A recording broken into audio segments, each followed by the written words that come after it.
for the night. Tonight, Luke Parker plays his 250th game. He becomes just the 11th Sydney/South Melbourne player to reach the milestone. The question coming in is, are the Bombers up for the fight this afternoon against a Sydney team that never takes a backward step? It is a cloudy day, 12 degrees in Melbourne, but the sun is poking through at the moment, so a beautiful winter's afternoon for football. The banner is up. Luke Parker's image is on it. The number 26 for Sydney with the 250 games underneath. And here come the Swans, Parker leading them out onto the ground in their old South Melbourne jumper with the big red V. The Bombers still yet to arrive on the Plain Arena. Corbin Middlemass and Matt Clinch in commentary. Hello, Clinchy. Good afternoon, Corby. Good afternoon, everyone. It's sort of put up on shut up, really, for the Swans. They've had some up and down results. They had a great win against the Demons at the MCG. We got to see that on a Saturday night. Then Sells and I saw them against Port Adelaide, and they were really disappointing on that match. They didn't bring the energy or the intensity in which you expected, and Pete Laddams gave away a couple of disappointing free kicks. So it'll come as no surprise to you that Lance Franklin has kicked more goals against the Bombers than any other side. 77 across his career, and he loves playing on the MCG. So with those two markers, and you touched on the Luke Parker side of things, there's more than enough for me to be entertained this afternoon, and I can't wait to see who responds the best. I had an amazing comeback a few years ago, Sydney against Essendon on Friday night, in which Gary Rowan kicked the winner after the siren. Dane Rampy climbed the goalpost as David Myers tried to get Essendon home late in the piece. So these two teams have a fair bit of history, and if we want to go all the way back to 1996, who can forget Pluggers behind, of course, to put Sydney through to the grand final. It is Saturday afternoon in Melbourne, so Mark McClure and Adam Ramanaskas are here, premiership players with us on Grandstand AFL. Afternoon, Sellers. Hello, boys. How you going? Good to see you. Andy was fantastic. I thought he was terrific. Answered all the questions as you should. Did it in a nice manner. But you know what? They haven't played very well. They won 3 games. The Hawks, Adelaide, and St Kilda, and they, seriously, that's an ordinary effort from them. And when you have a look at the statistics, everything has gone backwards from last year to this year. And last year they finished in the 8. Just in the 8, and they got bowled out first round and all those sorts of things. And it's just a disaster. Everything's 13, 14, 15, 17, 18 in what you want. And that puts them down the bottom. That's why where they are is where they are. And we all understand that. But you can change that. You know what? A bit of mindset, a bit of hard work, a bit of gut-wrenching stuff against each other. I don't care if they go out and have a beer together and start to talk about it and do those sorts of things. I think it's a very important thing to socialise together about what you're doing and get some character into the side. And this is an interesting day to see if you can find some character amongst this group to who's going to stand up. But we know what Sydney can do. We all know what they do. They come out to play every week. They've got a culture that's outstanding, continues to grow. And they're building, and I love the Logan McDonald and those sorts of things with Buddy up front and trying to train him and do all those things. I tell you what, Buddy would be a good pickup for someone next year. Has he finished his contract? He's out of contract. I mean, you put your finger in the wind, it feels like Sydney are going to re-sign him and give him another deal. Don't tell me he couldn't go another year. I think he will. So all those sorts I think I love what they do, and I love their defence. McCartan's very, very good, and Rampy, they're the ones that really... Lloyd is a terrific defender in that area there. They're Parker. We talked about Parker. That was a minor thing when you think about it, Rama. For me, it was, everyone's sort of, missed... didn't want to go for the ball at some stage. If everyone hasn't, they'd be lying. Tell you now. So to me, it's a nothing thing for me. I think they don't think they need to do any physicality. What they need to do is win a game. That's their go, and that's what they need to do, Essendon. They need to stand up, be counted, and if someone does get knocked over, well, guess what? Get there, stand up for them, because I didn't see that week, and it was terrible.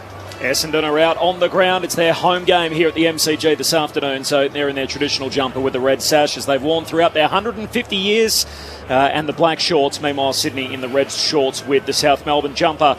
Just 7 weeks ago, Rama, that game on a Saturday night at the SCG. How much of that is going to be front of mind coming into this afternoon? Oh, I think it has to. And firstly, good afternoon to everybody. But I thought it was a great gamesmanship by Luke Parker, if I'm being totally honest. Yeah. It's, the psychological battle in games is still there.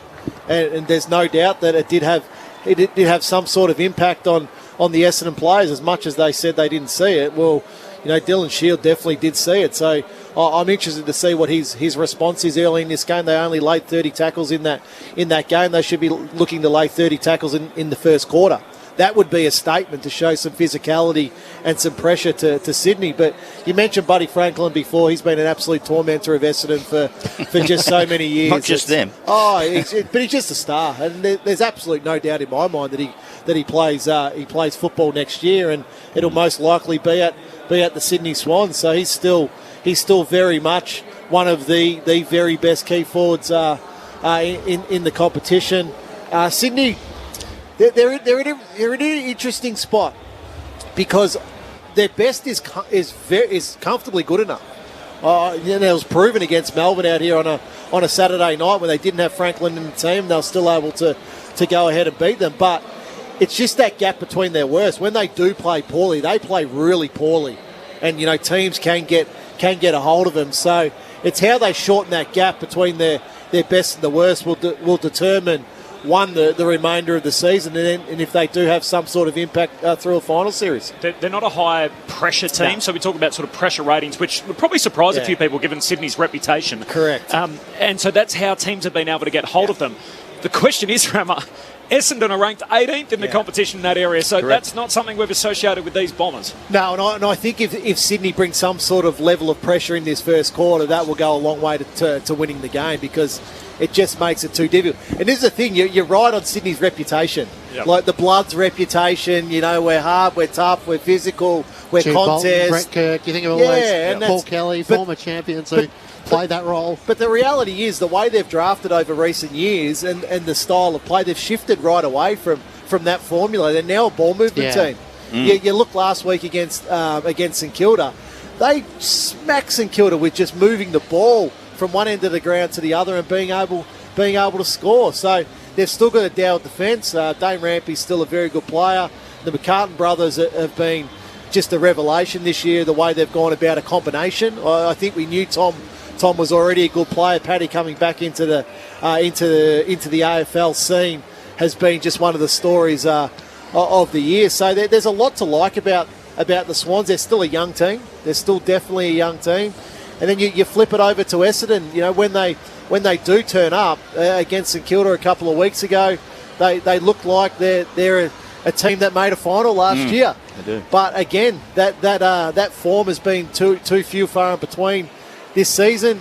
Andy McGrath, I agree, spoke like a leader, which you love to hear, because it's probably an area that Essendon are lacking in terms of that leader, those strong leaders. So Andy certainly can be one of those over the coming years. But he mentioned so many young players: Draper, Parrish, Caldwell, Hobbs, Ridley, Perkins not playing today. Peter Wright's still young. Durham, Redmond's still young. Zach Reed not playing today. Guelphy's still young. Martin D'Ambrosio, the list is young. I don't think I even mentioned Harrison Jones in that team. So I'm not making excuses. All I'm saying is there's reason you get inconsistent performance when you've got a young team. Well, when you go to the draft and you keep going to the draft, they need another draft. Yeah. And probably two drafts, and then you'll see a side build, because then the character comes through from some of the young fellas. Hang on, I fit in. I feel comfortable in this position now, and they don't feel comfortable. But it's funny, Corb. Essendon's perfect blueprint is Sydney.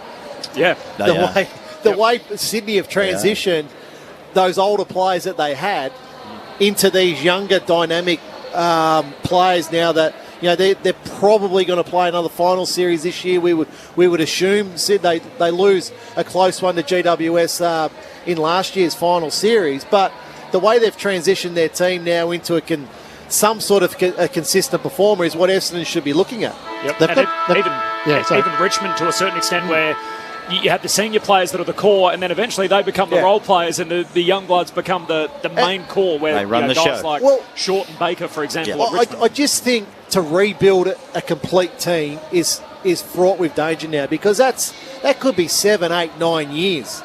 I think you've got to be smart enough. Try 20. Well, that's right. But I think you've got to be smart enough as a list management group to transition a team now from one point to the next, and not go and sit at the bottom of the ladder for those extended periods of time, because it's just hard going. It's hard going for supporters. It's hard going for players now that I think are quite happy to move.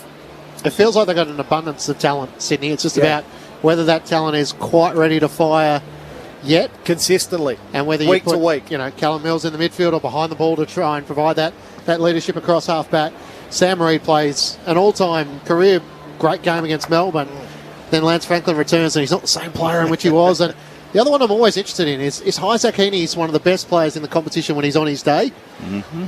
But he can sometimes end up behind the ball playing on a wing, which sort of feels like you're not maximising one of the most dangerous players in the competition. Well, I think, Sellers, with that, this is the problem with some players. Because they're so versatile, I think coaches at times just think you can throw them around anywhere and they'll adjust it and adapt to that. I think players are creatures of habit. I know. Oh, we know that. We understand that. But he still plays in the midfield. He plays a lot in the midfield and he goes forward. And I tell you, when he's forward, he's dangerous. Oh, he's really, so dangerous. Yeah. And the more you can put him in there. But they've got enough back there, Lloyd, and they've got a few others around the place who can stand around in the back half and move the ball out of there. But he is an absolute athlete, complete. Well, he's kicked 28 goals in 14 games this year, so he's averaging 2 a game. That's pretty good. Yeah. There's nothing wrong with that, I can assure you. No. And if they kept that ratio up, they'll win these games. And they should beat Essendon today. But you know what? We never know, do you? You would no idea. Seriously, well, you don't know what which Essendon's going to turn up. They're capable of winning many games, but at the moment they're not. Well, I imagine at this stage of the season, Salas and Rammer, it's hard sometimes to find a purpose, particularly for a team that's 3-11. There's a built-in purpose here today with the side that they played recently, a bit of history against. What about keep your job? Well, that's always a good motivator. That's a good motivator. No, but I think, again, you go back to Andy McGrath and what he was saying. He's talking about how important these next 8 weeks are. Now, that comes with momentum, I think, a lot of that, and making sure that you do compete to that very last round, so you go into the pre-season with some level of momentum. Just on the references we made to Andy McGrath, he joined us as part of our extended pre-game for those of you that weren't with us on ABC Radio throughout Victoria. We also spoke to Don Pike. Don's back today along with Brett Kirk. Justin McInerney's got his place back in the team, so 3 of them missing with COVID last week. It was an incredible effort for Sydney, particularly from their coaching department, where Charlie Gardner, the footy boss, was the runner last week. They had Josh Kennedy, who was the stoppages coach, as an injured player, and Tom Harley, the chief executive, was the bench coach. It's fantastic, and that's the time that we're in at the moment. There's people go down, everyone's got to chip in. Hey, I was just seeing that. In the event the runner went down today, who of the old firm would you call? I mean, if you looked up and all of a sudden Dean Solomon was the runner, that would put the fear of God in you. Who would you put the phone call into? Oh, yeah. Mark Johnson? Yeah, Mark Johnson. Solly would be a good one. Jason Johnson. Hey, I just want to acknowledge Luke Parker, 250 games. He's a 3-time best and fairest winner at the Swans. He's an All-Australian. He's a premiership player. He's been an absolute warrior for the Sydney Football Club. No doubt. The way he goes about, he plays the game the right way. He's tough, he's hard, he kicks goals.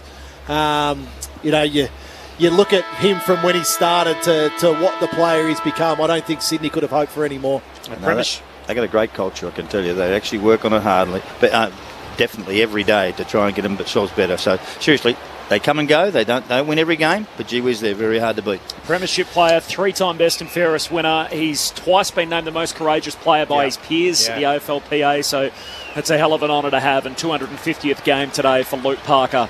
The 5th member of our team is Lauren Borden. She's in the front row. Good afternoon, Loz.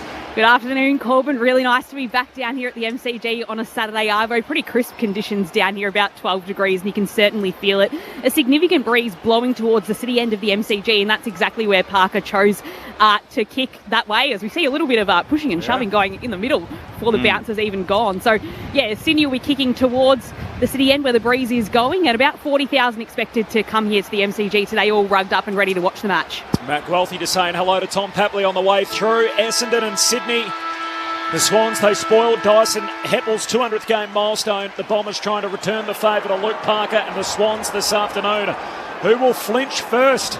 It's the Swans and the Bombers. Saturday afternoon footy on Grandstand AFL. You're with Matt Clinch. Hickey and Draper to get things underway in the middle. Luke Parker right alongside Jake Stringer as we get things underway. Draper wins the opening tap, but straight to Papley. His kick is smothered. Ricochets to Hickey. He lost it. Parrish with an up and under kick underneath Mills. Couldn't take the mark. Parker emerges with it for the Swans. Hand pass to Florin at right half back. Through the middle he comes. Spots up row bottom. As Goulden put down a player off the ball. Quick 1-2. Row bottom. Back from Parker. Ran into a dead end holding the footy. Good tackle. Zach Merritt wins the free kick with a tackle. goes short.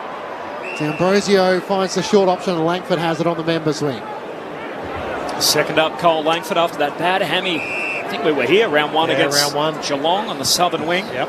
Back at the G today, kicks to Jones at centre half forward, who leaps up, can't take the mark, spills to Paddy McCartan of the Swans. Hand pass to Mills, hits up Franklin, and Franklin takes the mark in front of Laverty. And kick. An early touch for Buddy. He's haunted Essendon over the years. He goes back to the back flank for Rampy. There's no late change here at the G. Andrew Phillips, the 2-metre ruckman, is the sub for the Bombers. And the sub for Sydney is Ryan Clark, despite his superb job last week on Jack Sinclair. As Gordon off the back flank. Long kick to the wing for Warner. Warner turns, looks inside 50. Dangerous ball, 20 metres out from goal. Papley onto it, hooks it over his shoulder for the first. And he's off and celebrating Tom Papley, the All-Australian, with a pump of his fist. And Sydney with the opening goal through 90 seconds. The Bloods won straight. Essendon yet to score. Grandstand AFL, Mark McClure and Adam Ramanauskas. Just good ball movement from half back and a good chip pass, and then Warner into space, picks it up and then bangs it to a really dangerous space. Papley is always going to be the first. The small forwards are always quick to get back into the square, into those areas and finish off, and Papley, he loves it. He's a very good player, and he knows what's going on. Warner's pick up and thought process to bang it long was just fantastic. Mark McClure with you on ABC Sport. So Lance Franklin alongside Jaden Laverty in the defensive goal square. Looks like Ridley has got Sam Reid. And Harry Jones in at full forward alongside Paddy McCartan. Back in the middle. Hickey tries to go early, but Draper wins down the tap. Rowbottom on for the Swans. Hand pass to Parker. Links up with Lloyd. Through the middle of the ground to Goulden. Retreats out to the southern wing. A chance for Stevens as he looks to half forward. And Lloyd kept running. Has it at left half forward. Still 2 kicks out from goal. Reid offers a lead to the boundary. He goes more direct than that, looking for Mills. He's in the pack. Spoiled it down front and centre Haywood. He's tackled as Snelling locks him up. 35 metres out from the Sydney goal. We spoke about Isaac Heaney before the game. Jake Kelly's got that important job on him. Up it goes. Hickey palms it down. Rowbottom, first touch, trying to get it on the boot. Trickles it at 5 metres, but straight to D'Ambrosio, the Bombers. Hand pass to Hind. Surge kick out of the defensive 50. Nick Martin tracking it, can't collect. Stevens passing through for the Swans. Hand pass away to Warner. Works it inside to Patley. Puts it onto the chest of Franklin, not 15. Hand pass under pressure as a turnover. Redmond off the back flank for Essendon. Feeds the hand pass to Snelling, looking for options. Almost run down by Reid. Kicks out to left half back. Guelphy has enough time to gather. Quickly with the hand pass to Ridley. Around the members' wing, and Merritt takes the mark. He's got Peter Wright running hard boundary side. Spots him between wing and half forward. He has it at left half forward. Harry Jones is deep. He offers a lead. Peter Wright in 2 minds. He veers out to the right and then kicks towards Stringer. Good kick. It's over his head though. And in the end clears him and Stevens. Ooh. And just given the benefit of the doubt, out of bounds. That looked out on the full, yeah. Oh well. So the Bombers will take a win there. A throw in at the punt road end. It's the Swans by 6 points. Swans a poor first quarter team this year, having led just 5 times at quarter time, which has been well documented as Stringer and Rampy in a tangle from the boundary throwing. Stringer passing through, went without it. Rampy jams it on the boot, straight to Langford, though still inside 50. Hand pass to Shield, hooks a kick to the top of the goal square, and McCartan, that's Paddy, just thumps it into the behind post. And it's funny you mentioned that tangle with Rampy and Stringer, Corb. Rampy loves holding, so you've got to try to brush him off, otherwise he just smothers you for the entire game. Sydney are now 8 contested to 4 already, so it started. Swans with the first goal, early doors, boundary throwing. Draper trying to grab it out of the ruck, lost it. Warner for the Swans, hand pass to Florin. High up and under out to half back. Heaney and Hind out after it. Heaney collects, dumped in the tackle from Redmond. Umpire says ball up. 55 out from the Essendon goal, kicking to the punt road end in the opening turn. 2 rucks slowly made their way to the ball up. Draper just protects the space in front of Hickey. Knocks it down towards Hind. Hand pass to Parrish under pressure. Stripped in a tackle. And Parker wins the free kick. So an early victory for Luke Parker in game 250. Turns and comes inboard. Just found Fox, not 15. Call to play on. Hand pass back to Heaney. Has to try and win it again to Rampy, who cuts past Stringer. He'll switch play across the defensive 50. A good pass out to Florent, who marks at left half back. Florent heads down the southern wing. Mark taken by Hayward, who turns and moves it on quickly. Papley trying to skid in and take the mark. Unsuccessful. Great pickup. D'Ambrosio for the Bombers. Tackle. Away to Redmond. Gives it back to D'Ambrosio. Lost it. Papley for the Swans. Got it from Goulden. Gives it to Hayward. Kicks inside the forward 50. Awkward bouncing footy. Mills trying to link up with Franklin. Missed him. Laverty hand pass to Merritt. He can't take it clean. And it ends up out of play. Forward pocket for Sydney at the city end. 6 minutes in. Swans one straight. Bombers yet to score. No late change either way. Andrew Phillips and Ryan Clark, the two subs. Toss back in. Draper sets himself in front of Hickey. Hickey made body contact, then wins the tap down, but straight to Warner, who runs boundary side, left forward pocket. Great finish. The Chad, deep in the left forward pocket, is able to boot Sydney's second. And just a textbook stoppage goal. In the end, he'd had the job on Dylan Shield and a couple of the stoppages and was able to just work beautifully and finish in the left forward pocket. Sydney 2 straight 12. Essendon yet to score. 7 minutes gone. Opening term on ABC Sport. Well, he started at the back of that contest, Chad Warner, really without an opponent. So I think it was Darcy Parish that looked like his opponent. Parish got sucked to where the ball he thought it was going to go. And then Warner was just smart enough to wait off the pack that little metre. Oh, look, it wasn't a traditional drop punt by any means, Sellers, but it doesn't matter how they go through. He's having a terrific year. I challenge anyone to do that again. Well, he's having a terrific year, Chad Warner. He's only a young midfielder for the Swans, but he's having a great year. Sydney with the first two. Draper wins the hit out back in the middle, and here's Dylan Shield, goes racing away, draws Mills, has a bounce, kicks inside 50, Heppel marks, he plays on, steadies from 40 out, and the immediate answer for the Bombers. Dyson Heppel on the run, kicks their first of the day. The Essendon skipper gets the Bombers moving. They're 1 straight 6, Sydney 2 straight 12. Swans by 6 points, 8 minutes in.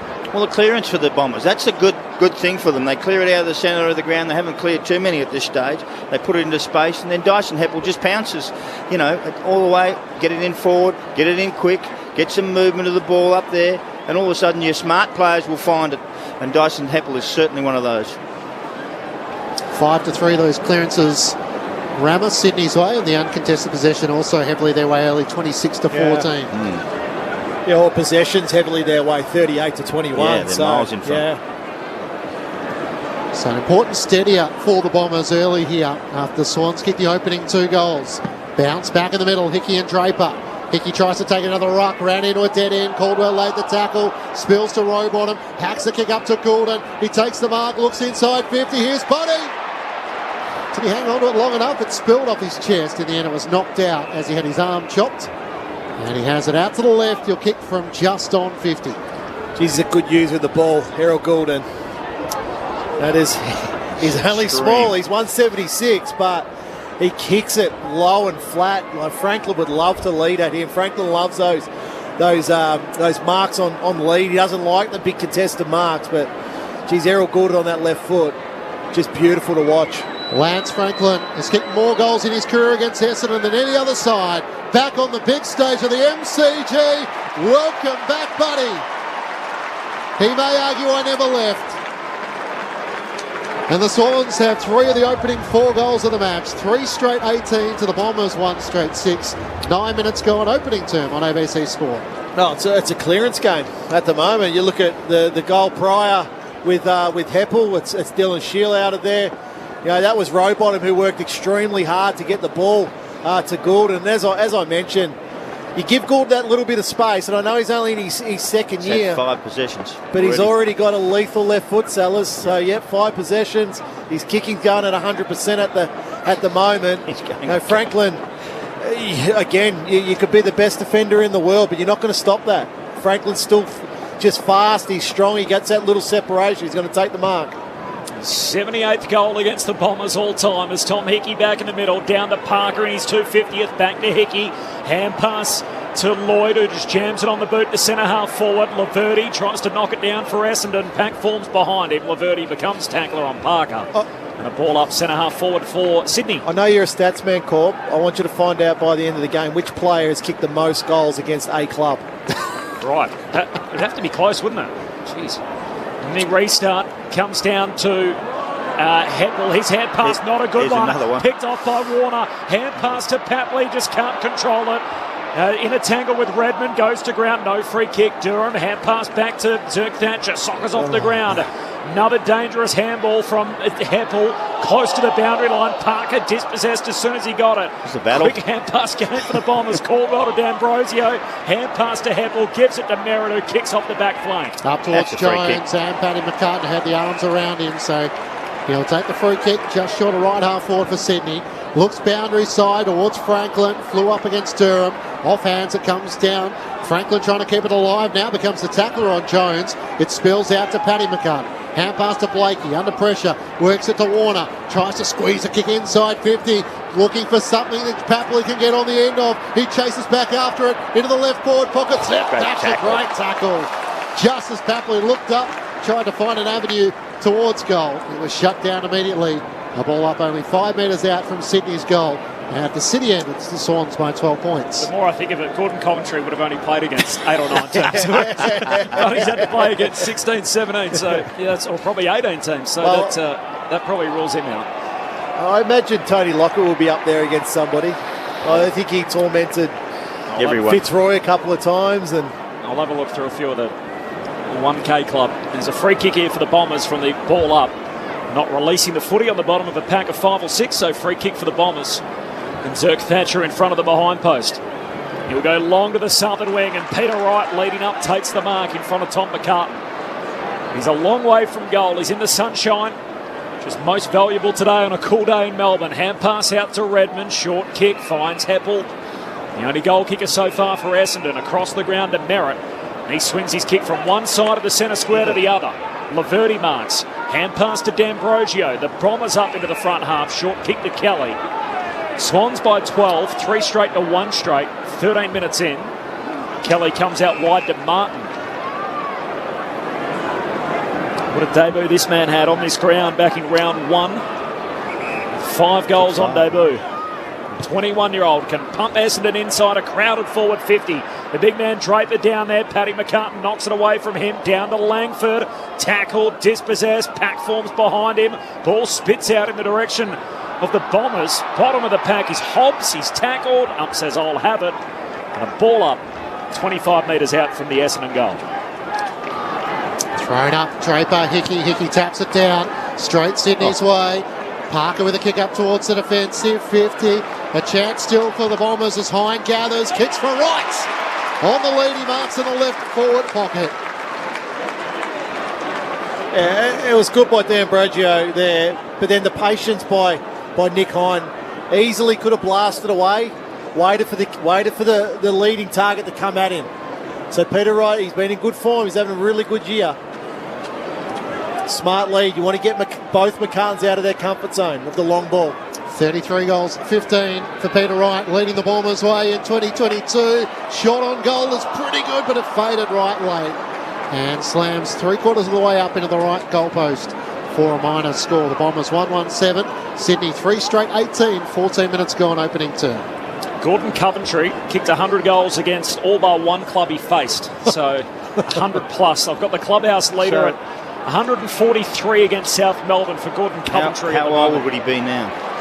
I'll find that for you as well. Swans have worked him quickly from end to end, straight down the middle. Park and a row bottom, and now a short kick to Heaney, who marks front edge of the centre square, and the forward 50 just fills up. Sydney by 12 points and going inside 50 again to the top of the goal square. McDonald at the back, can't come down with it. Ridley tackled, dispossessed. Spills Caldwell's way, hand pass to Hind, kicks to half back. And the mark taken by Kelly. Left half back for Essendon. No late change, Andrew Phillips the sub for Essendon, Ryan Clark for the Swans.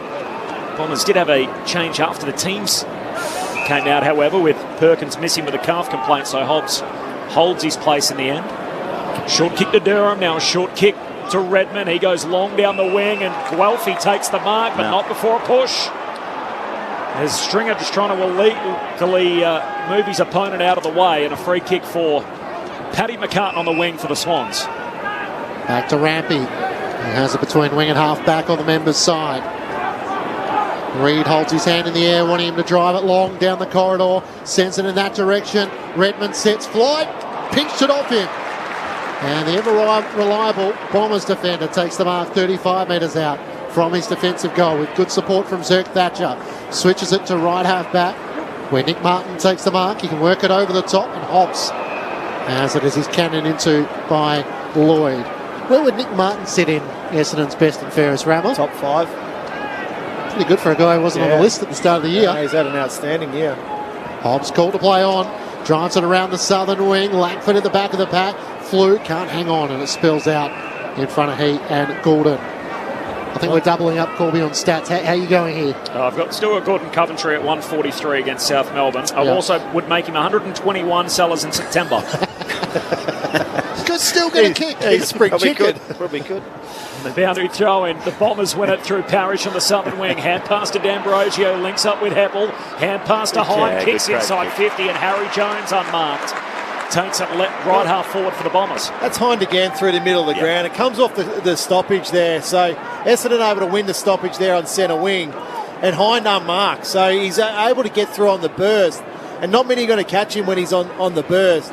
That's what we became used to last year with Hind, seeing him come through at speed and hit targets. Good to have Harry Jones back because he's a good young player for the Bombers. Playing this his 5th game of the year.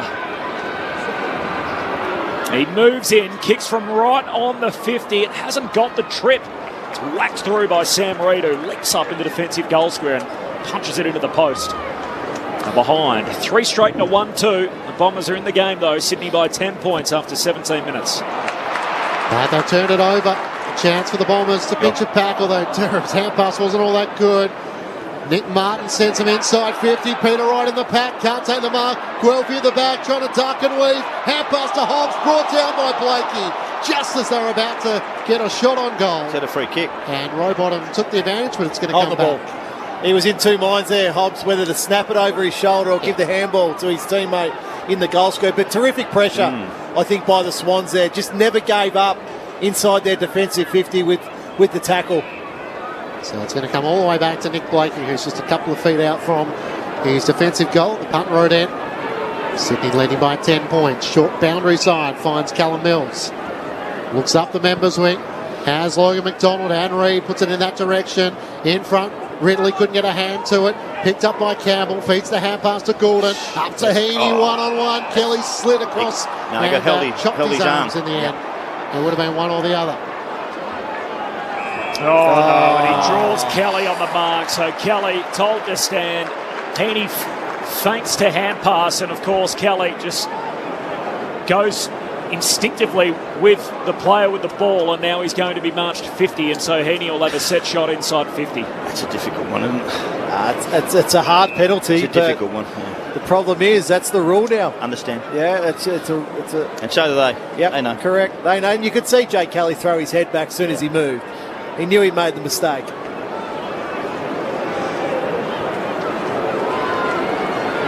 Jake Kelly puts his hands up in the air. He's about 30 metres out from his defensive goal line.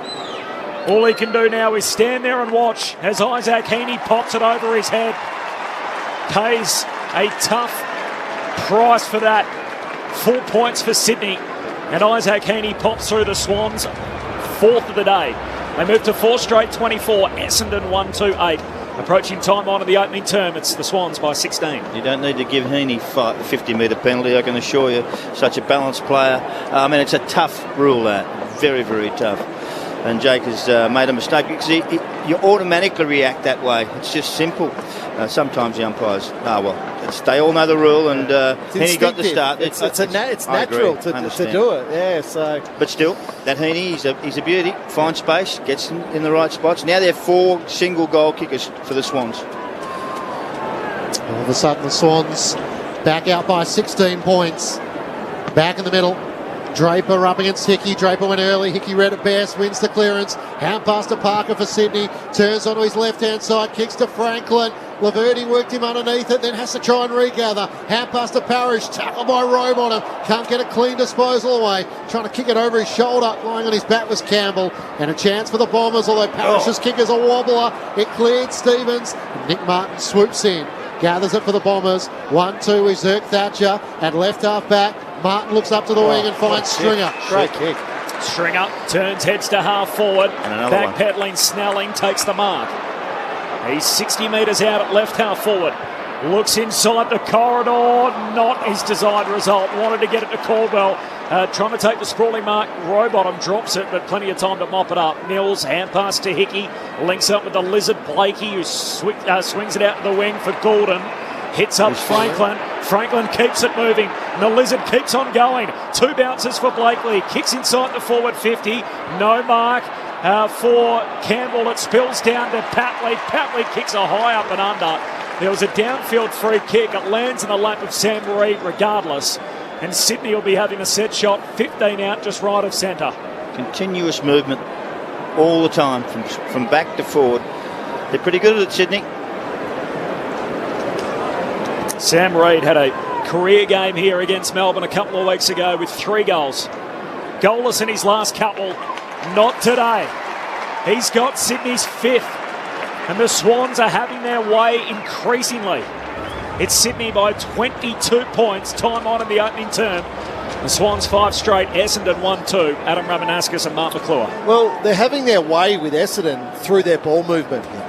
You know, you look at Blakey there with the link up. He gets it, he kicks it to Franklin, gets it back from Franklin, kicks it inside forward 50. And it goes from their defensive 50 to inside Sydney's forward 50 within 3 possessions. Gut running. Yeah, it is. Gut run from half back, full back to full forward almost. But what I love, Sellers, there is Sydney honour the runner. They give the ball to the runner. They don't just take the mark, go back off their mark, have their photo taken. They want the ball in motion. And that's why they get into scoring positions quickly. I agree. And space. They don't all gather together. Adam Ramanaskas and Mark McClure with you on ABC Sport. Draper wins down the tap for the Bombers, but straight to Rowbottom. Hand pass to Parker. Inside 50. Franklin behind against Laverty. Gets the hand pass away. Under pressure. D'Ambrosio works it back, and Zerk Thatcher kicks it on the full. Out on the full. Trying to volley it forward, but couldn't quite execute. It's pretty hard to hit an egg straight. Braden Campbell has it right where the boundary line meets the 50-metre arc, which is probably just beyond him, although he might think otherwise. Veers out to the left. It's a good kick. He's got the distance. But it drifts left and a minor score. Got the distance comfortably there, Clinchy. 23 points, Sydney's lead. Pretty relaxed kicking motion too, wasn't it? Beautiful. Beautiful. That's always the motion. salvo. When they're relaxed, you know they probably got it. Well, most left footers do. Oh, here we go. There's a bunch of them in this Sydney team. This Ridley goes long out to half back and right, trying to take the mark at his arm held on the way through by Tom McCartan. Who was it? The team, a lot of Hawthorn's 2008 Premiership team had a lot of left footers. They did. And it was by design. Yeah. Right goes long from a half back to half forward. They all fall down in front of Hickey, and he stands at the back and takes the mark. Second game back after missing a few with a toe injury. It was excellent last week in the win against one of his former teams in St Kilda. Short to Gordon. That won't miss. Great kick. Superb kick. Like a heat-guided missile into the middle of the ground for Rowbottom. He can put Sydney forward again. He heads out to left half forward. McDonald the target, edged underneath it by Zerk Thatcher. Spills through to Essendon's number 6 in Caldwell. Trouble Hand coming pass up to here. D'Ambrosio. Trouble coming up. He takes on Reid, eventually gets onto his left boot and gets out of trouble. Hits up right in the opposite back pocket. He was the only one loose in the defensive 50. Like a lighthouse, they found an option out of defence. Short to Redmond. And now works it up to Zach Merritt.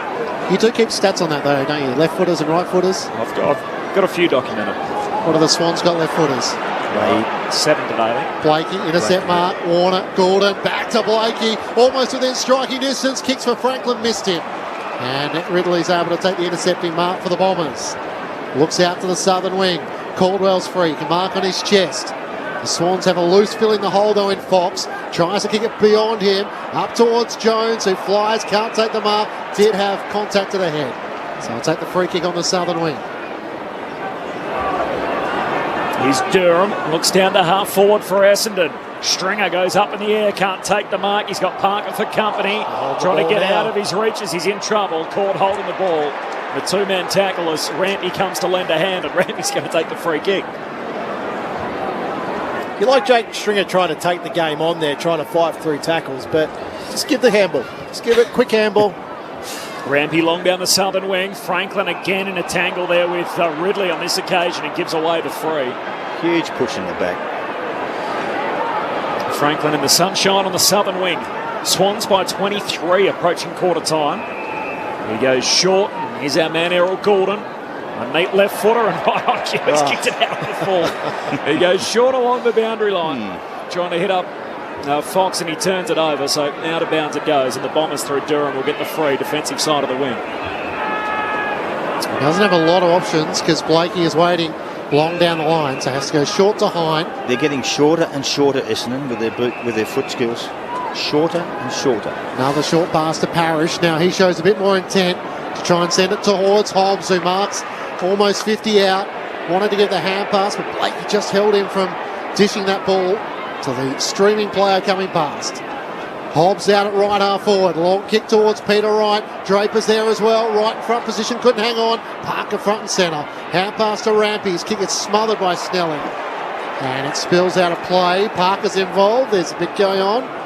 Stringer and Durham right in the centre. But the free kick going the way of the Swans and Luke Parker. There's already a free kick in the back. We'll hold the man. Lauren Borden on the boundary. Just as the boos ring out, both coaches are actually on the boundary line at the moment. Rutten's up there talking to runners constantly and the players, whereas John Longmire's just sitting at the back of the bench writing on his whiteboard, so we'll see what he says at quarter time. Thanks, Lauren. Essendon force a turnover, high half forward. Hobbs links up with Merritt, kicks into the pocket. Wright trying to mark, can't, spills into the lap of Tom McCartan. Touched by Wright on the way through. Live footy forward pocket for the Bombers. Stringer stands up with it, feeds a hand pass out to Merritt, hooks a kick over his shoulder, he's got it. A goal for the Bombers against the floor play. And Zach Merritt comes up with it inside 50. And the Bombers cut the Swans lead to 17. Time on opening term, 5-1 to 2-2. Grandstand AFL, Swans by 17. Well, he should have went for the first one, Zach Merritt. He was really going quick inside forward 50. Chose to pass to Peter Wright. That didn't quite work. Love the fight there by Jake Stringer. Fought for that ball inside that forward pocket, was able to get it out to Zach Merritt for a second chance inside forward 50. Good goal, again, absolutely against the flow, but I think that goal's more created by Jake Stringer, just with his fight inside forward 50 to keep the ball alive.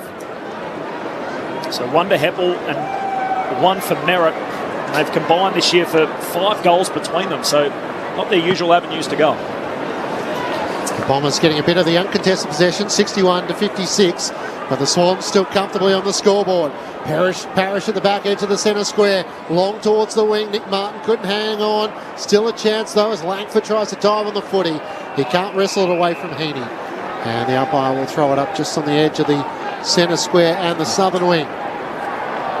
That section of the ground bathed in sunlight as Heaney's taken high by Langford. Swans might try and take the advantage. There's the squeeze kick towards the top of the 50 and Franklin. And Redmond takes the intercepting mark. Works it back to D'Ambrosio, who kicks up to Snelling, who marks on the members wing. Florent came in, just spoiled at the last moment, and then run down by Mills. Sydney take the advantage through Florent. Yeah, threatening here on the counter-attack as he hits up Franklin, marks at half forward, looks back inboard, and Papley takes the mark in the corridor 40 metres out. You make a mistake, you pay. And it's Cal Mills. Like, he just does those little things so well within the game. You know, didn't even hear Snelling didn't even hear Mills come up from behind him with that tackle. But that's what you want. That's what you want your leaders to do. And Cal Mills is turning into a super leader for the Sydney Swans. After the bell at quarter time to make it their best opening term of the season, he misses. Out to the left and behind for Tom Patley. Swans in front, something they've only done on 6 occasions this year, lead at the quarter break. 29.5 minutes that term running, the Swans by 18 points at quarter time. Sydney 5-2-32, Essendon 2-2-14. Just looking at Zach Merritt, Mason Redmond here. having some pretty stern words with each other. Dyson. So we saw Dyson Heppel's in there. We saw Dyson Heppel and Darcy Parish a couple of weeks ago against Port Adelaide. But, yeah, some stern words. Good observation, Rama. And Isaac Heaney was with the trainer for a few moments just on the stroke of quarter time there, but he seems to be okay as he now pushes him away and joins the rest of his team in the huddle. In that opening term, we've got 7 goals and 7 goal kickers. So for Sydney, 1 for Warner, 1 for Heaney, Papley, Reid and Franklin, while for Essendon, Merritt and Heppel have their goals. Quarter time, Swans by 18 points on ABC Radio, News Radio and Sport Digital. This is Grandstand AFL. When I'm 90. When I'm 90. Teenager's going to be riding hoverboards, probably. When I am going to try and break a world record, I would get people to do all my work. You know, I'd want to be in a movie. The next Chris Hemsworth. I would love to have at least 78 grandchildren. At least 5 grandchildren. What's the world going to look like? I don't know. I don't know if I want to know. I reckon we'll still be best friends when we're 90. Happy birthday, ABC. Yours for 90 years. The 2022 AFL Premiership season. Grandstand AFL. On ABC Radio and ABC Sport Digital. Gordon off the back flank. Long kick to the wing for Warner. Warner turns, looks inside 50. Dangerous ball, 20 metres out from goal. Papley onto it. Hooks it over his shoulder for the first. And he's off and celebrating Tom Papley. Toss back in. Draper sets himself in front of Hickey. Hickey made body contact, then wins the tap down, but straight to Warner, who runs boundary side, left forward, pocket. Great finish! Draper wins the hit out back in the middle, and here's Dylan Shield, goes racing away, draws Mills, has a bounce, kicks inside 50, Heppel marks, he plays on, steadies from 40 out, and the immediate answer for the Bombers. Essendon force a turnover, high half forward, Hobbs links up with Merritt, kicks into the pocket, Wright trying to mark, can't, spills into the lap of Tom McCartan, touched by Wright on the way through, live footy forward pocket for the Bombers, Stringer stands up with it, feeds a hand pass out to Merritt, hooks a kick over his shoulder, he's got it. This is the 2022 AFL Premiership season. On ABC Radio and ABC Sport Digital. 5 goals to 2 in the opening term. Standalone Saturday afternoon footy, round 16 of the AFL Premiership season, and the Swans by 18 points at quarter time. 5 goals to 2. Mark McClure and Adam Ramanauskas. Well, the disposals are two disposals difference in that area, but the differential between Sydney and Essendon is 18 points, and then that's incredible. That's the actual ball movement that Sydney have. They get it so cleanly, they get it so quickly. Parker, Goulding, Rowbottom, they're all in the 8s and 9s and 10s. Blakey's there. The run with Blakey from half back to half forward, and just continually taking off from his opponent with the knowing that his man will cover him at the back half. It's just fantastic to watch, and we're not seeing a lot of that. It's pokey kicks with Essendon there, chip passes here and there. They've got lots of statistics, but they don't go far in those areas, and they need to lengthen their kicks and get some more courage about what they do, because you can't just slowly bring it into a forward line because they're just too easy to crowd up, and that's one of their major problems. Parker's been sensational, really, when you think about it. He's kicking 150 metres already. Goulding's the same. Rowbottom is just enormous, and you know what? The blend between age and youth is just not existent. They just all play the same way, and they're all taught the same way to play. I love what they've done at Sydney, and they just continue to power away. They play their game. They didn't worry about what happened with last time when they played. Just get out there, I'm having a crack, and away we go. I thought they were fantastic. Yeah, I think if you watch both teams' ball movement in that first quarter, that's what separates them. It is. Yeah. I think there was a number of occasions where Essendon went sideways, but then Sydney went straight. They went straight direct towards goal, whether it was inside the centre square or just outside it, but still inside the 2 logos here at the MCG. And I think that's the difference, because on the occasions where Essendon have gone inside their forward 50, only on 11 occasions, there's been a number of Sydney players back because of the slower ball movement. Sydney have gone in 18 times and been rewarded with 7 scoring shots. So a really good quarter by Sydney. Essendon, tackle count, it was exposed last time. They had 13 tackles in that first quarter. Sydney had 15 contested football. Sydney a +7 in that quarter. So I think that's the real difference in the game right at the minute. It's the ball movement. It's Sydney's want to go forward quickly, Essendon's desire to go sideways. Essendon need to put someone on Blakey because he's just running free. And I tell you, he's crucified him 2 or 3 times. 7 kicks at a handball. I know. Yeah. Crucified him 2 or 3 times down the middle of the ground. That hurts. Positive for Essendon, D'Ambrosio. He's been fantastic. He's had 11 possessions in that first quarter for a kid only into his third game. And 100%. I think it is. Yeah, so it's, you know, he's been a good find. It's a mid-season draft pickup, and he looks every bit a player. A professional footballer for about a month. Free kicks 10-4.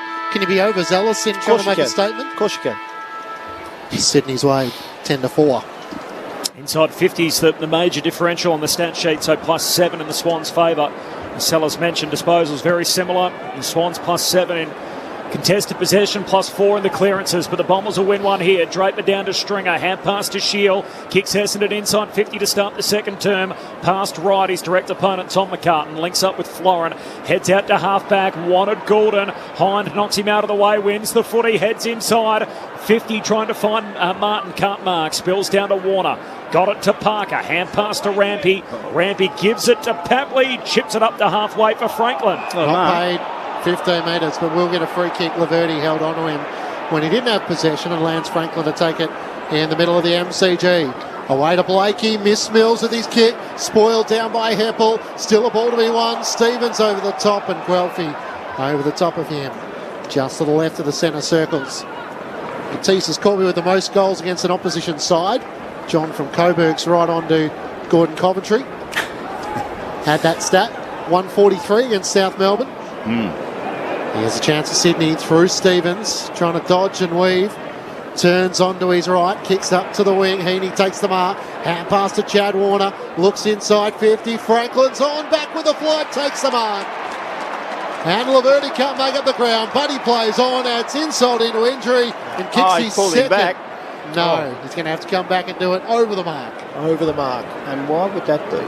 Because he tried to sort of just take a couple of steps forward, and in the eyes of the umpire, he hadn't continued with momentum. He wastes no time, turns, snaps on his left, a bit casual, but still successful. And Franklin has his second, and he looms as an imposing figure once more for the Bombers as Sydney kicked the first goal of the second quarter through 2 minutes. 6-2-38 to the Bombers, 2-2-14. It's almost a broken record. This ball movement up forward, get it in there quickly, move it quickly as you can. A little handball there, a little kick there, and then when you see Buddy Franklin on his own going back towards goal, he's not going to be beaten there. That was a very simple movement of the ball from back to forward again, from the back half to the front half. They need to stop it somewhere. I don't know how they're going to do it, Essendon. The other one on that list, Corby, that stood out is Jason Dunstall kicked over 100 goals against 3 teams. Yeah. Western Bulldogs, Richmond and Geelong. I don't know about you, but cricket parlay, to have someone as your bunny, it's always a nice Tony reference. Tony Lockett didn't have 100 goals plus against the team. Had 114 against Fitzroy. Yep. Gordon Coventry had 143 against South Melbourne.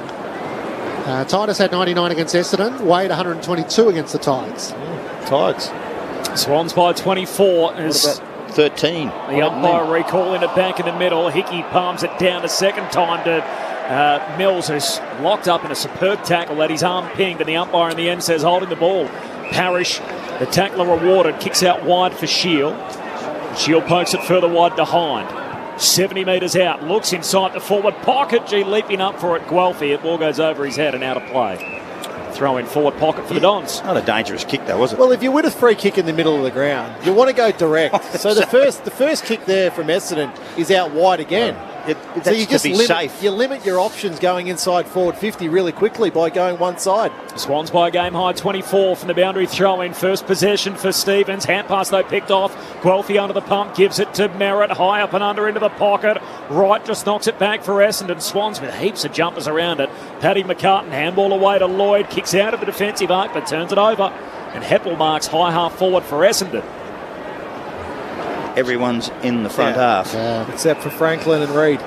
Just has to put his hand up to his eyes to block the sun out and to try and find an avenue forward. Long kick towards Peter Wright, spoiled away from him. Langford tried to knock it on towards Guelphy. Sydney have a lot of numbers there, and Parker's over the top, trying to wrestle it clear as Hobbs is on the top of the pack. Only about 15 minutes out from the Bombers' goal. Thrown up.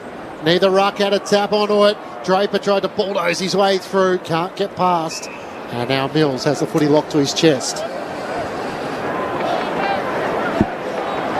Up it goes. Top of the goal square for the Bombers. Draper down to Stringer, takes on the tackler, got a kick away but into traffic. Mills, hand pass went back into dispute. Warner extracts it. Nice work for the Swans. Hand pass away to McInerney. He dishes it back by hand to Lloyd. Kicks up to the wing. Franklin involved in the pack. Reid enters from the side and takes it for Sydney. And Sam Reid kicks into the middle of the ground for Goulden. Now the Swans are out into space on the southern wing. Long kick to Paddy McCartan. He's got Stevens running shotgun. McCartan goes himself. Kicks inside 50 and lace out to Patley, who marks 30 from home, right half forward. It's a broken record, Rammer. From back to forward, just so swiftly. Well, yeah, you look at... It's not necessarily the kick that's most impressive there. It's the transition running by the Sydney players. Totally. They're just quicker back to their own goal than Essendon. Tom Patley, the All-Australian from last year. He moves in to make it a couple. His set shot fades to the left. Behind. The Swans have the ball humming up and down the field. They lead it by a game high. 25 points, 5.5 played in the second term. Jordan Ridley looks to bring the Bombers back into play. Comes out towards the members' wing. Draper the target. It just hung in the breeze for a little bit. Allowed Tom McCartan to take the mark on his chest. Now rebound inside 50. Hand pass to Lloyd. Kicks towards Reid on the lead. He marks on his chest. And Sam Reid, hard boundary side.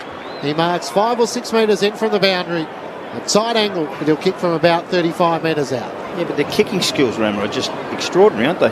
Hit a target, 45 metres, went 5 foot off the ground the whole way. He's going to start on the arc. Sam Reid, a couple of steps out, snaps on the right, straight at the left goalpost, and in the end slams into it. So kicked 1 in the first quarter. A couple of behinds in succession for the Swans. They lead by 26. Some big moments here for Essendon early in this second quarter. The Swans threatening to break it wide open as Hind kicks to half-back for Zerk. Thatcher, dangerous kick, went short to Shield. He's going to get a free. Rowbottom got him over the shoulder and he's slow to get up, Dylan Shield. Gee, he looks like he might be out. He does. He's on the deck and he is sore. He's holding his right shoulder. I'd like to watch that again. And looks a little dazed. A free kick was given against Rowbottom, who came in to try and spoil, and Shields barely moved. Whenever you see the players wave to the bench, you always know there's a concern, as Jake Kelly did there.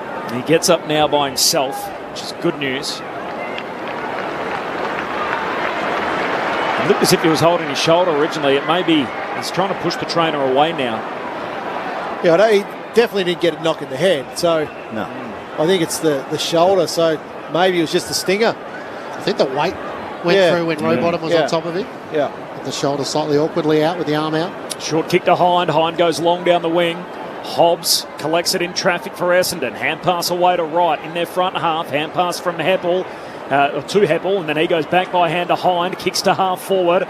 Draper knocks it out for Essendon down to Snelling, still with the Bombers. Hand pass to Guelphy, kicks to the top of the goal square. Durham flying from the back, can't mark, follows up, taken high by Reid.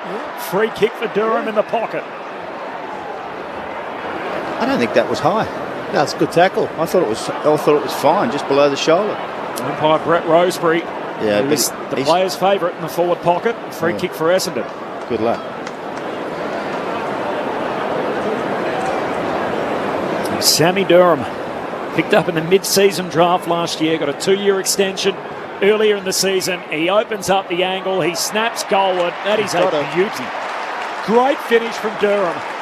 And Essendon come up with their first in this second term. Much needed.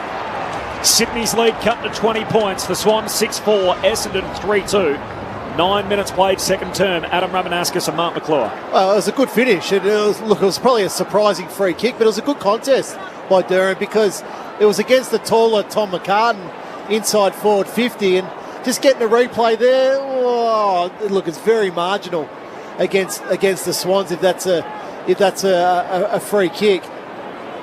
Yeah, I don't think so, Sellers. No, he didn't get around the neck at all. I think you're a bit unlucky there, Swannies. So, doesn't matter now, does it? No, that's right. It's in the book now. It's a terrific finish. Players just become so good at those snaps when they're close to the boundary, how they do it, how long they practice it. So, look, a much-needed one by Essendon. Can they find the next one now? Lauren Borden on the boundary. Dylan Shield just come to the boundary, sitting on the bench though. He looks all right, just chatting to the doctors who are now looking at the footage. Papley gets the clearance to Sydney, kicks inside 50, looking for Franklin. Laverty slipped over, but he's onto it. Hand pass back to Goulden, who tries to fire a kick into the corridor. Papley couldn't gather. In the back. Did Parrish fall on his back? He did. Sydney will get another shot on goal, and Tom Papley, another opportunity. Yeah, and it's a free kick. There's no doubt. Papley was in there first with the ball.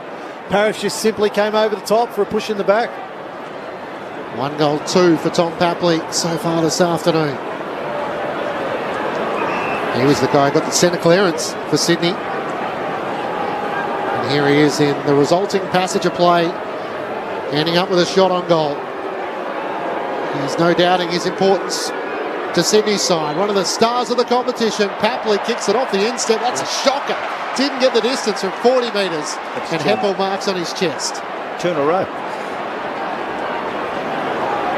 Tom Papley's got 1. He could very well have 3. As Heppel kicks out to halfback. Again, right was the target. No mark. Comes down to Zerk. Thatcher spun around by Franklin. Got a hand pass out to Hobbs under pressure. He coughs it up. This is Warner. Puts it inside 50 for Sydney. But D'Ambrosio takes the intercept mark, the mid-season recruit for Essendon. Swings his kick out wide to another from the year before in Durham. And he just chips it further afield to Kelly. And the Bombers again in the short kicking game in the defensive half. He goes back and across to Ridley. Swans by 20 points. Ridley pulls the trigger into the corridor. Zerk Thatcher marks. Late pressure arriving from Franklin. Gets up to take his kick. Swings it out wide to Caldwell. Caldwell longer pass up to half forward.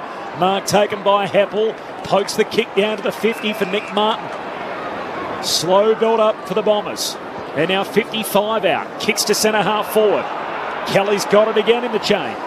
He'll swing his kick out to Hind, who takes the mark. Again, 55 out. Swans with a heap of numbers in their defensive 50. Hind looks into the pocket. Pulls the trigger. Finds Jones. And Harry Jones with some pressure coming front on from Stevens. Takes it anyway. And the slow build-up pays off this time for Essendon. Well, they went here, there and everywhere, Essendon, around the MCG to find that pass within the forward post. It's a beautiful kick by Hind to find Harry Jones, but, geez, they went the long way. So Jones from the pocket to find the ultimate way home. He too can bend it through from the left forward pocket. 2 goals in a row from the same spot. And for the first time today, the Bombers have kicked back-to-back goals. Sydney 6-4-40, Essendon 4-2-26. Swans lead cut to 14, 13 played, second term. Well, Harrison Jones puts his name in the book as a goal kicker from that area. Those 2 young kids who've just done that was Durham, and then all of a sudden Jones as well. They do practice it. They do it a lot. It was a very slow build-up. They almost circumnavigated the whole ground to get there, and they just got there in the end, and the way they went. So they're back in the game here. There's nothing in this. There's only a couple of goals in this game, and they're finding a way to score. Hey, Sellers, I'm just watching Logan McDonald, who we both think is going to be a good young player. Hasn't touched the ball yet. No. I think it's time to get him up in the ruck. Let him have a run in the ruck for 10 minutes just to try get his hands on the ball, because I think, him not touching it's reflective of Sydney and potentially a final series. They need him touching the ball inside their forward 50. Back in the middle, Parker got the clearance. Goulden couldn't link up at half forward. Stringer works for the Bombers. Gets it out to right on the members wing. Over the top to Nick Martin. Hobbs had all the way to Old. Got it back to Martin. Bounding to right half forward. Almost run down by Rampy. Kicks inside 50. Sliding down low was Heppel. He was taken high. Against Chad Warner. He has it just inside 50. Wants to square it up. Guelphy. Did he have it long enough? Not paid the mark. As Rowbottom kicks straight to Peter Wright. I think he's got the distance here, Peter Wright. And Peter Wright marks right on 50 out to the right. Yeah, well, he's going to kick it probably from about 52, 53 metres. We'll call it a 45-degree angle. And when he's kicking at his best, he's definitely got the distance. He's had 1 shot so far in this match. 33 goals, 15 A career best for Peter Wright so far, leading the way for the Bombers. 4 goals against the Saints. That's a beauty. Starts out to the left, it's coming back right. The perfect finish from Peter Wright. All of a sudden, 3 on the trot. The Bombers have kicked 3 straight in this term. The Swans have kicked 1, 2, and 1 from Tom Papley that failed to score. All of a sudden, the margin is back to 8 points, Sydney's lead. 6-4-40 to the Bombers, 5-2-32. 14 minutes gone, second term. Yeah, and credit to the captain there in Dyson Heppel. You know, there's a hard ball to be won inside Essendon's forward 50. He was able to win that real contest. I think it was against Chad Warner. He just got in lower and harder there to win the free kick. Yep, the kick didn't work to Guelphy, but Peter Wright had set himself up just outside forward 50 for that quick kick. And you know, like I said, when he's kicking and pure, he can nail him from 50 or 55, and that was a perfect kick at goal. He's up to 35 for the year, Peter Wright. One of 4 Bombers to have played every game, so he's going it better than a couple a game. He palms it straight down the throat in the middle here to Shield. Hand pass to Parrish, kicks inside 50. Hobbs got some separation, and the teenager takes a superb diving mark at half forward. And that was against Paddy McCartan. So he's done a real good job here, the first year Bomber. So Paddy McCartan was seen to take so many intercept marks as this year has progressed, but just that little bump and to get a little bit of separation and take a courageous mark. 7 minutes ago, this game was slipping away. Essendon trailing by 26, and now they have kicked 4 on the bounce. Hobbs dobs it. Sydney's lead cut to just 2 points. 4 in a row for the Dons. Essendon 6-2, Sydney a 6-4. 16 played in this second term on Grandstand AFL. Great body work by Ben Hobbs. He used his body to manoeuvre out. It was another clearance out of the middle of the ground. Away they go. They score again. He went back and kicked a goal. 19-year-old. A 19-year-old in his first year of this game stands up, and all of a sudden, this is where you find the character. The kids around the place are coming in and they're working, and we've seen that from them. We've done it from Durham. We've seen it from Jones. Now you see it from Hobbs. 4 goal kickers for the quarter are all kids and new players with this team, which is great. Well, 9 inside 50s now to 5 in Essendon's favour. They've kicked 4 goals, so going at a good rate there. Adam Ramanauskas and Mark McCluey are experts. Peter Wright into the ruck against Reid here. Won the tap and the clearance. Kicks out onto the members' southern wing. Foot races on. Durham races after it. Got there first. Sliding in well was Hayward though. Makes it a 1-on-1 as they dive on top of the footy. And the umpire will come in and ball it up between wing and half forward for the Swans. All of a sudden, Sydney challenge. Well, it's the uncontested football where Essendon have changed this game. 33-20 in this quarter. Reid won it down for Sydney, but straight to Stringer. Hand pass to Langford, kicked up to the wing. Jones picked it up, couldn't get a hand pass away from Fox, but the Bombers have the numbers. Shield through traffic, hand pass to Caldwell, back to Shield. The ultimate insult over the top to Guelphy. Links up one more hand passes. Parrish's snap misses everything in the end, out to the right. One too many. It was a good transition, but just lacked that finishing touch. Well, he could have given the next handball, I think, Parrish to his captain. It was either 1 too many or 1 not enough. Yeah, I think it was 1 not enough. Parrish decided to have the shot under pressure. He either could have, as you said, 1 earlier, Sellers, or given it off to Heppel. 1 goes begging. A kick out to half-back. Campbell spoils, but down to the lap of Parrish. Hand pass to Caldwell. Heads to centre half forward. Stringer immediately under the pump. Got a hand pass out to Zirk Thatcher. He's tackled. Taken to ground and a ball up.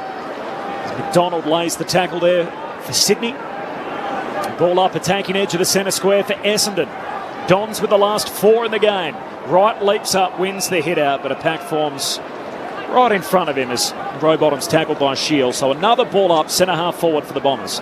A lot of numbers around this stoppage as the umpire throws it in the air. Reid tries to knock it down, but straight to Caldwell. He's ragdolled by Heaney, and a dangerous tackle. So the Bombers will get another look inside 50. As Caldwell gets to his feet to take the free kick. He's on the edge of the centre square, wants to go short to Heppel, who's still 60 out from home. He took a step and played on. Hand pass to Redmond, who can poke it into the pocket, and Langford marks just inside 50. I think this might be just beyond him. Hasn't kicked a goal so far this season in just his third game.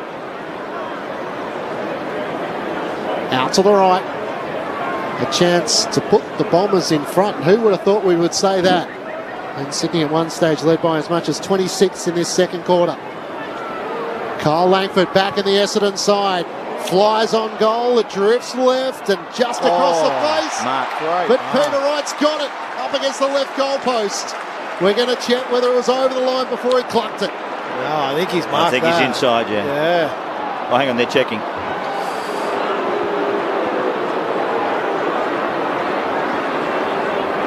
That was a really... I don't know how Peter Wright gets a run at the ball like that. Really, Sellers. No.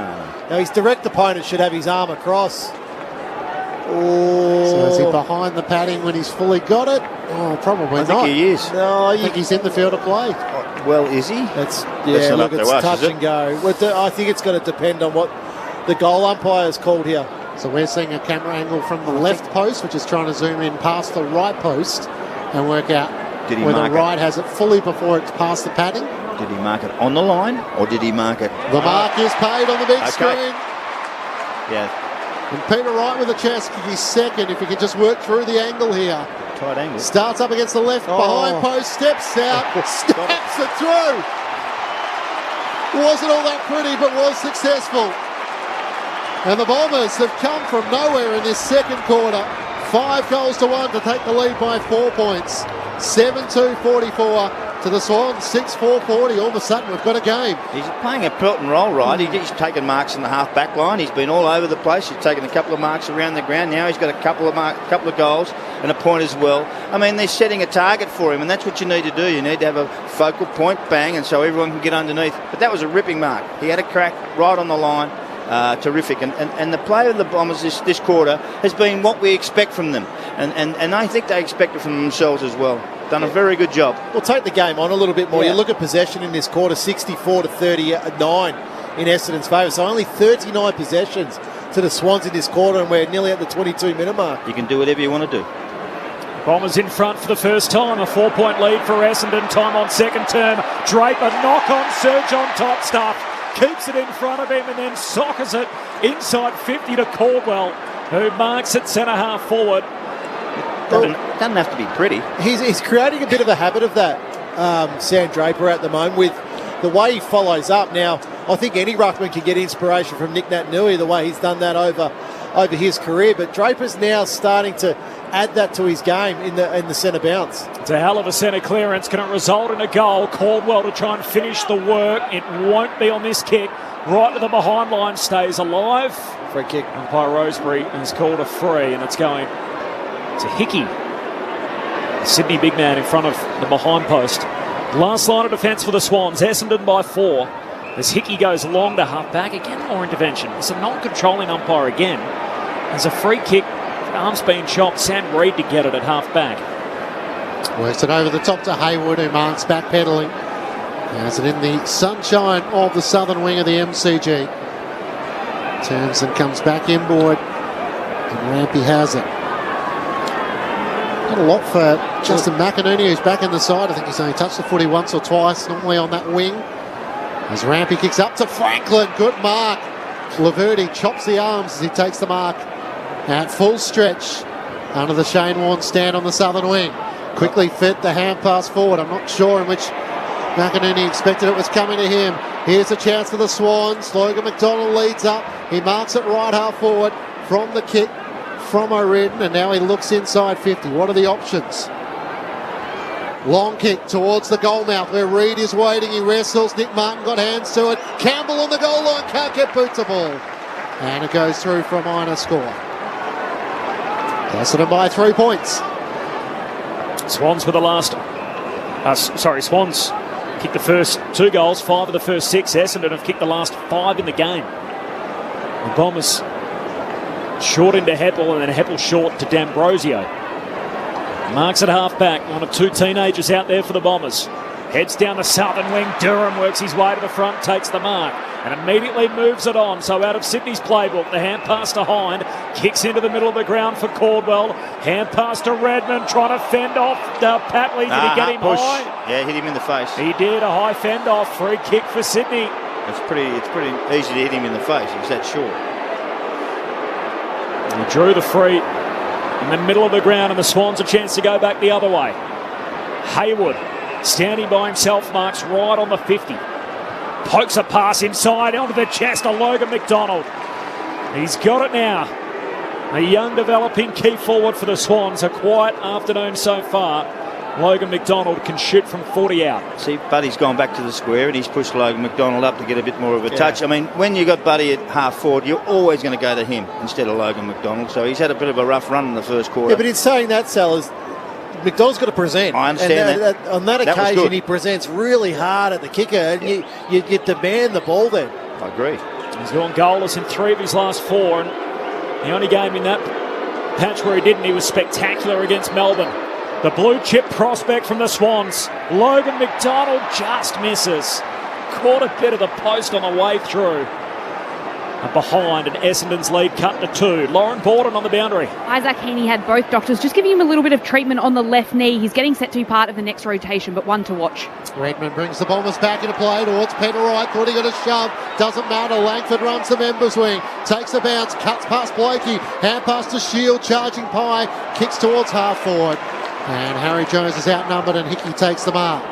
Back inside defensive 50.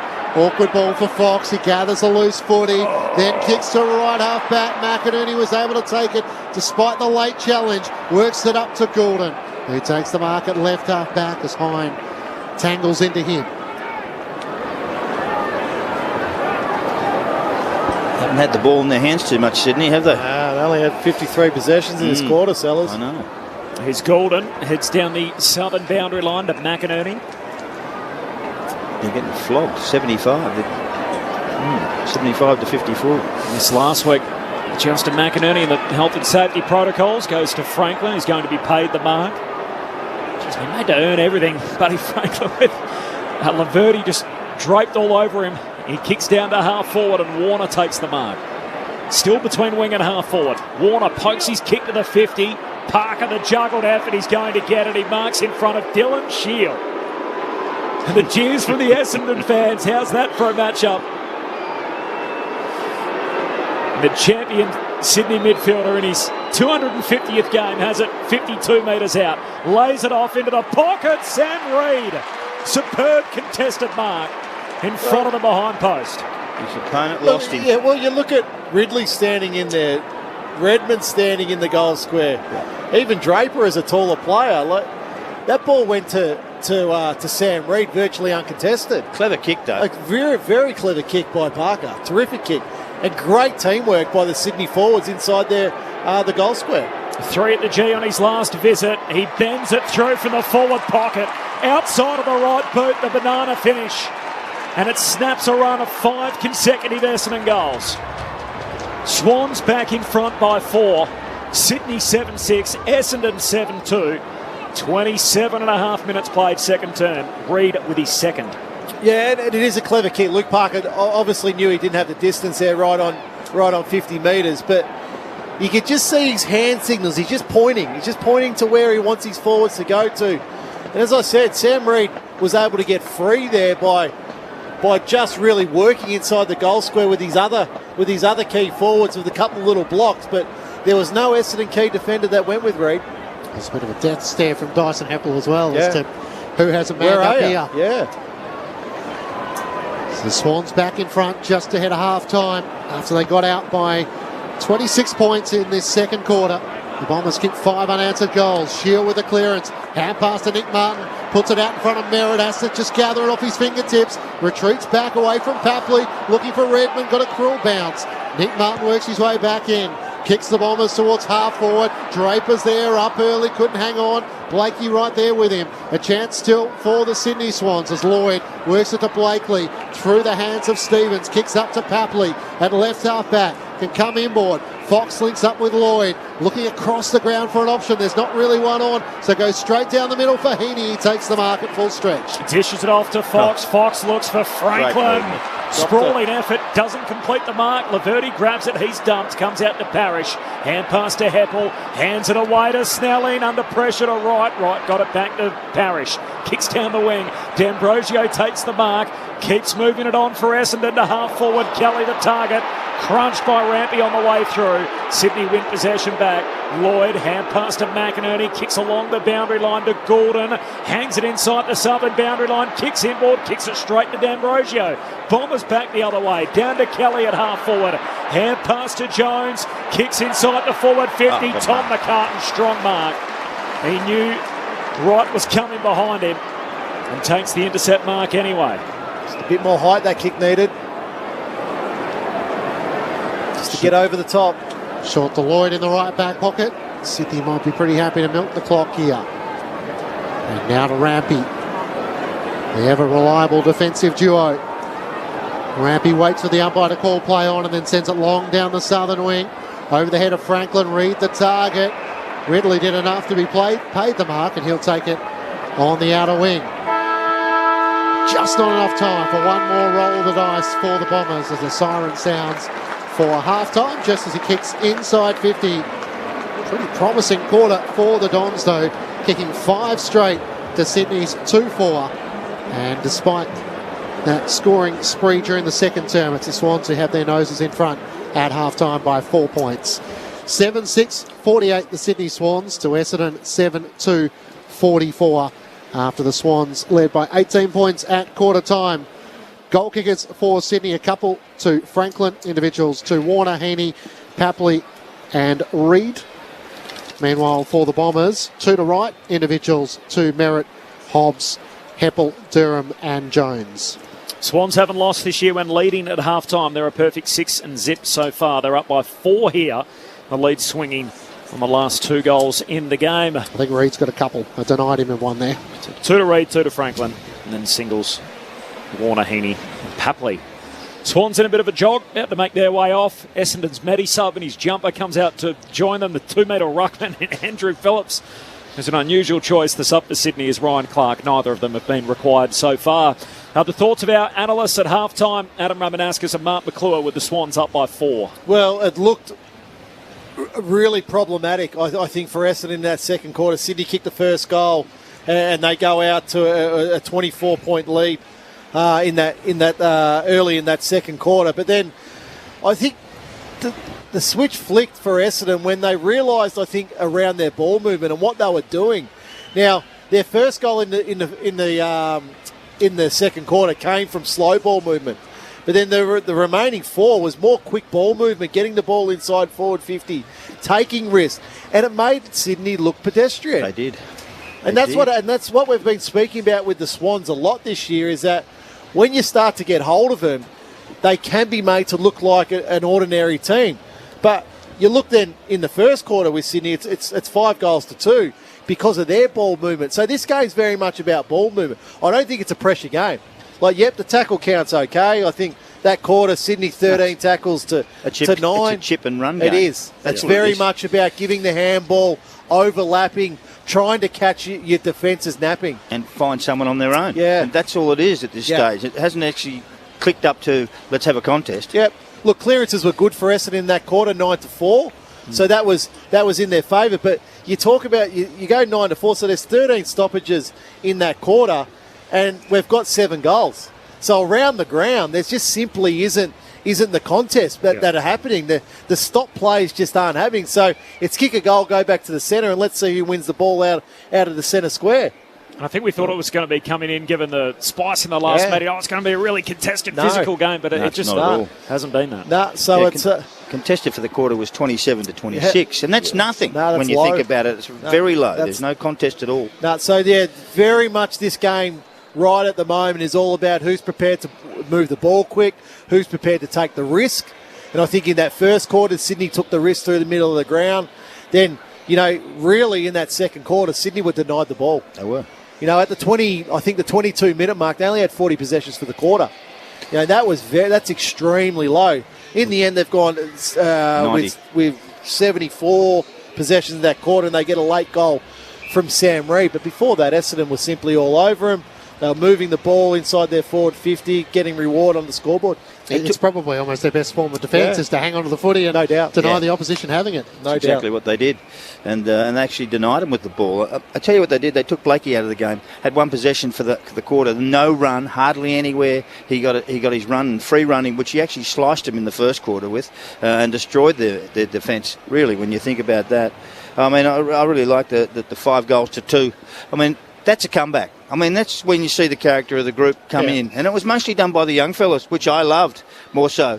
It wasn't done by Heppel. It wasn't done by the old blokes. It was done by the younger fellas who were in the side. And that's Jones. And that's also Durham. And that's also Hobbs and those sort of guys. And I love to see that. And so the fans love to see new faces come in and start to dominate in their area. And that gives them confidence about themselves. I thought it was a terrific effort by Essendon. They were poor early in the game, first quarter. But gee whiz, what a comeback. He touched on it during the call.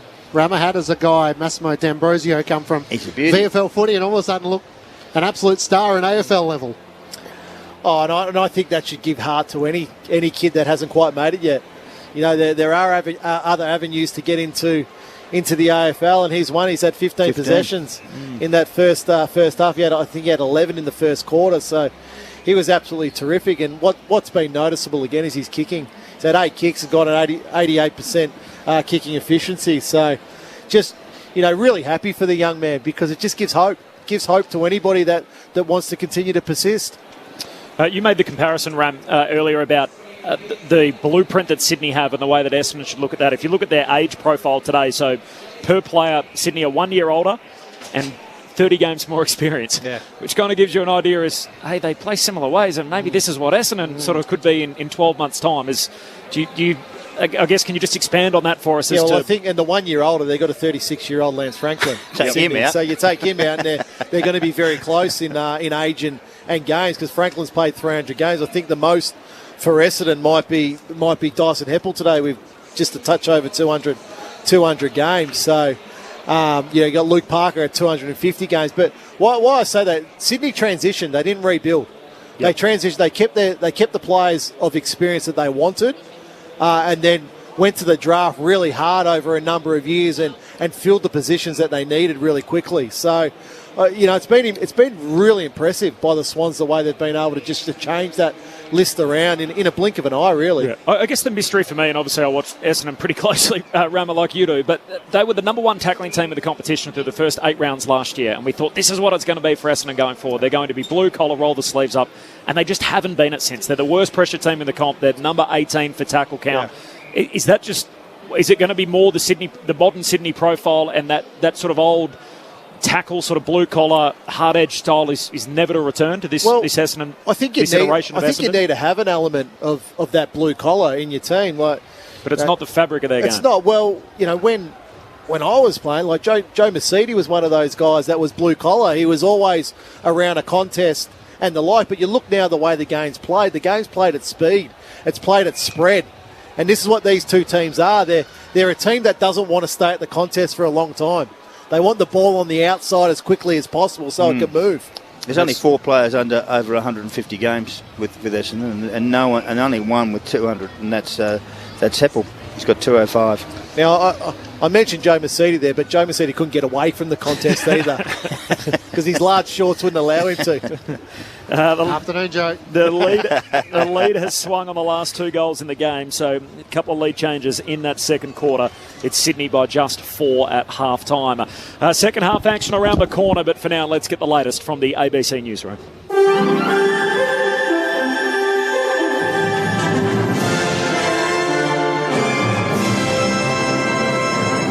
Hello, this is ABC News with David Rowlands. The Prime Minister has described a meeting with French President Emmanuel Macron as a new start for the two nations.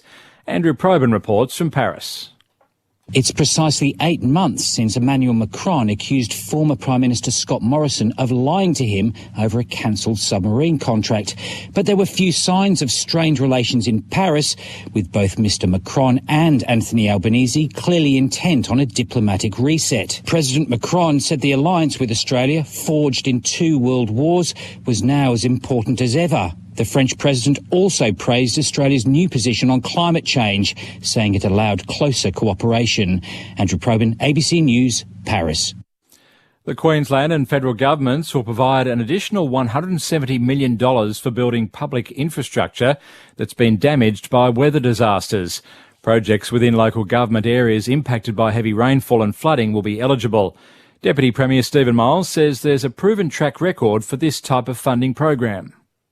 In fact, 85% of those projects that have been funded under our betterment programs are back up and running pretty much straight away after those disasters. That saved us $250 million over recent disasters. So $250 million saved. Staying in Queensland, where police have charged a southeast mayor with drink driving.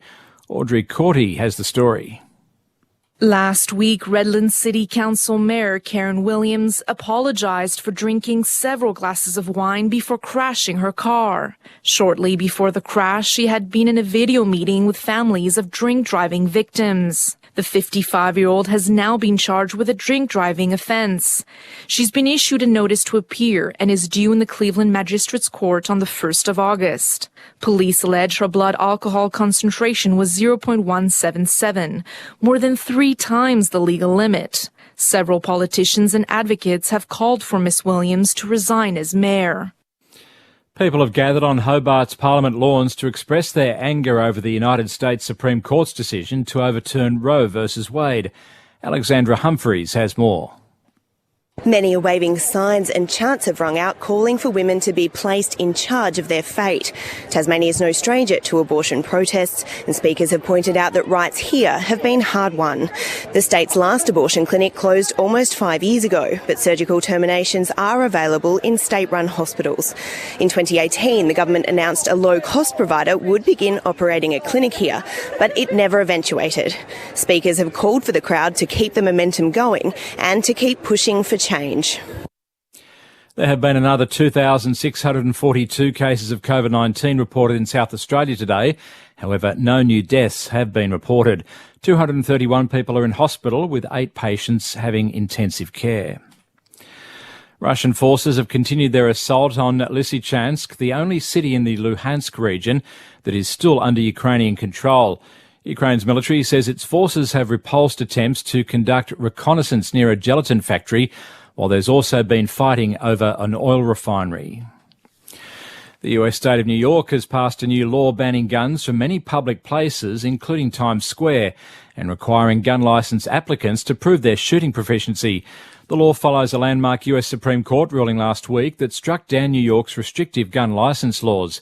Now, New York State's state legislature has approved a sweeping overhaul of handgun laws, including a requirement for licence applicants to turn over their social media accounts so that officials can verify their character and conduct.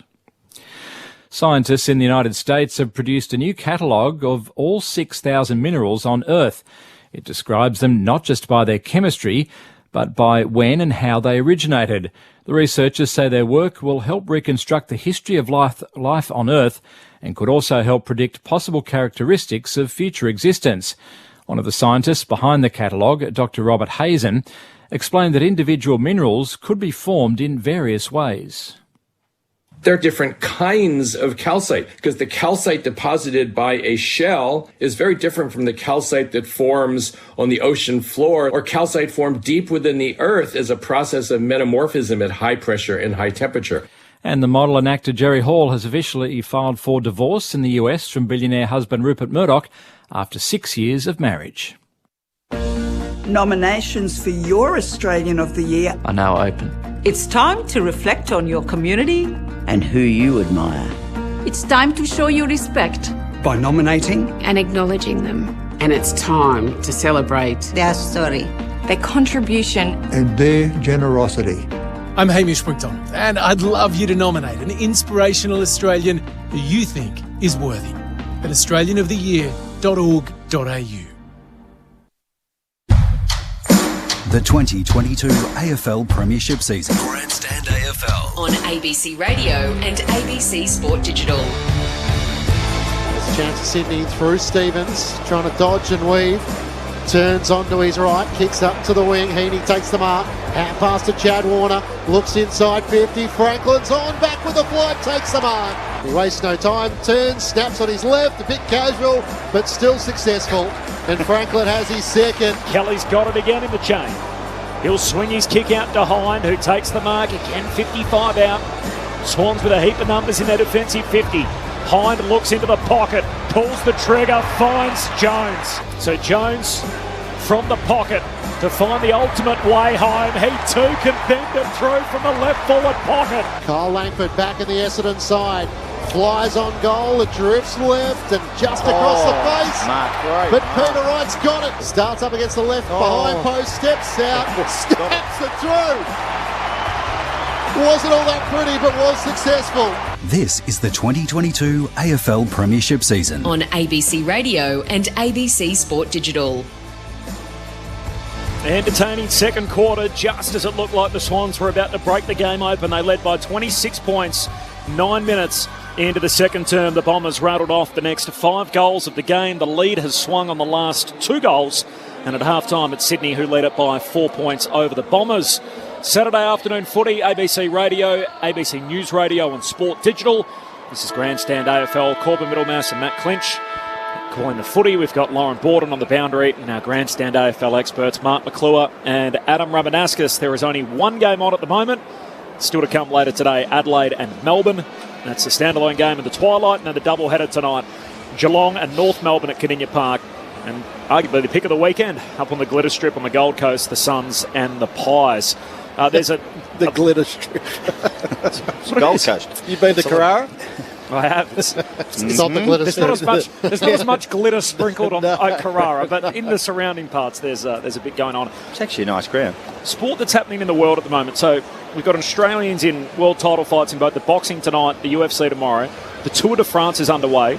The Wallabies play England tonight. We've got the Boomers up against China in a World Cup qualifier tomorrow. Super Netball Grand Final tomorrow. Wimbledon, the Test Series between Australia and Sri Lanka. There is so much going on. NRL, obviously, later today, and the AFL season continues. Is there another sport this time of year that sort of particularly catches your interest? I think it would be great to be in England with the British Open coming up, and then you've got the tennis and cricket starts to come in as well. All of a sudden, it's a lively place. European summer. Well, a couple of stages of the Tour de France would interest me. Yep. Yeah, that'd be good. Just standing on one of those hills somewhere with on a deck chair, watching the riders really suffer. You need an esky. Oh, no doubt an esky. that's an absolute given. The time difference of the Australian-Sri Lanka test is rather beautifully placed. Yeah, it so is watching nice. a bit of Steve Smith blow up when he ran himself out against Usman Khawaja, and then Travis Head taking wickets. Yeah. Didn't realise he was our third-line spinner. So did he blame Uzi for that? He blamed Uzi. Absolutely. He cut up rough. Never blame yourself. That's our idea, isn't it? Really? 2.5 days that test is over, and I'm sure the Sri Lankan curators may prepare a slightly different wicket for the next test. Starts on Friday. The other sort of footy news of the day is that Robbie Williams has been announced as the grand final entertainment. I am worried, given the company I'm asking this to, but level of excitement, level of having Robbie Williams perform on a scale of 1 to 10? No, I'm a 10. Wow. Yeah, I love Robbie. We learned on the lead that both Rama and Lingy have been to a concert of Robbie Williams.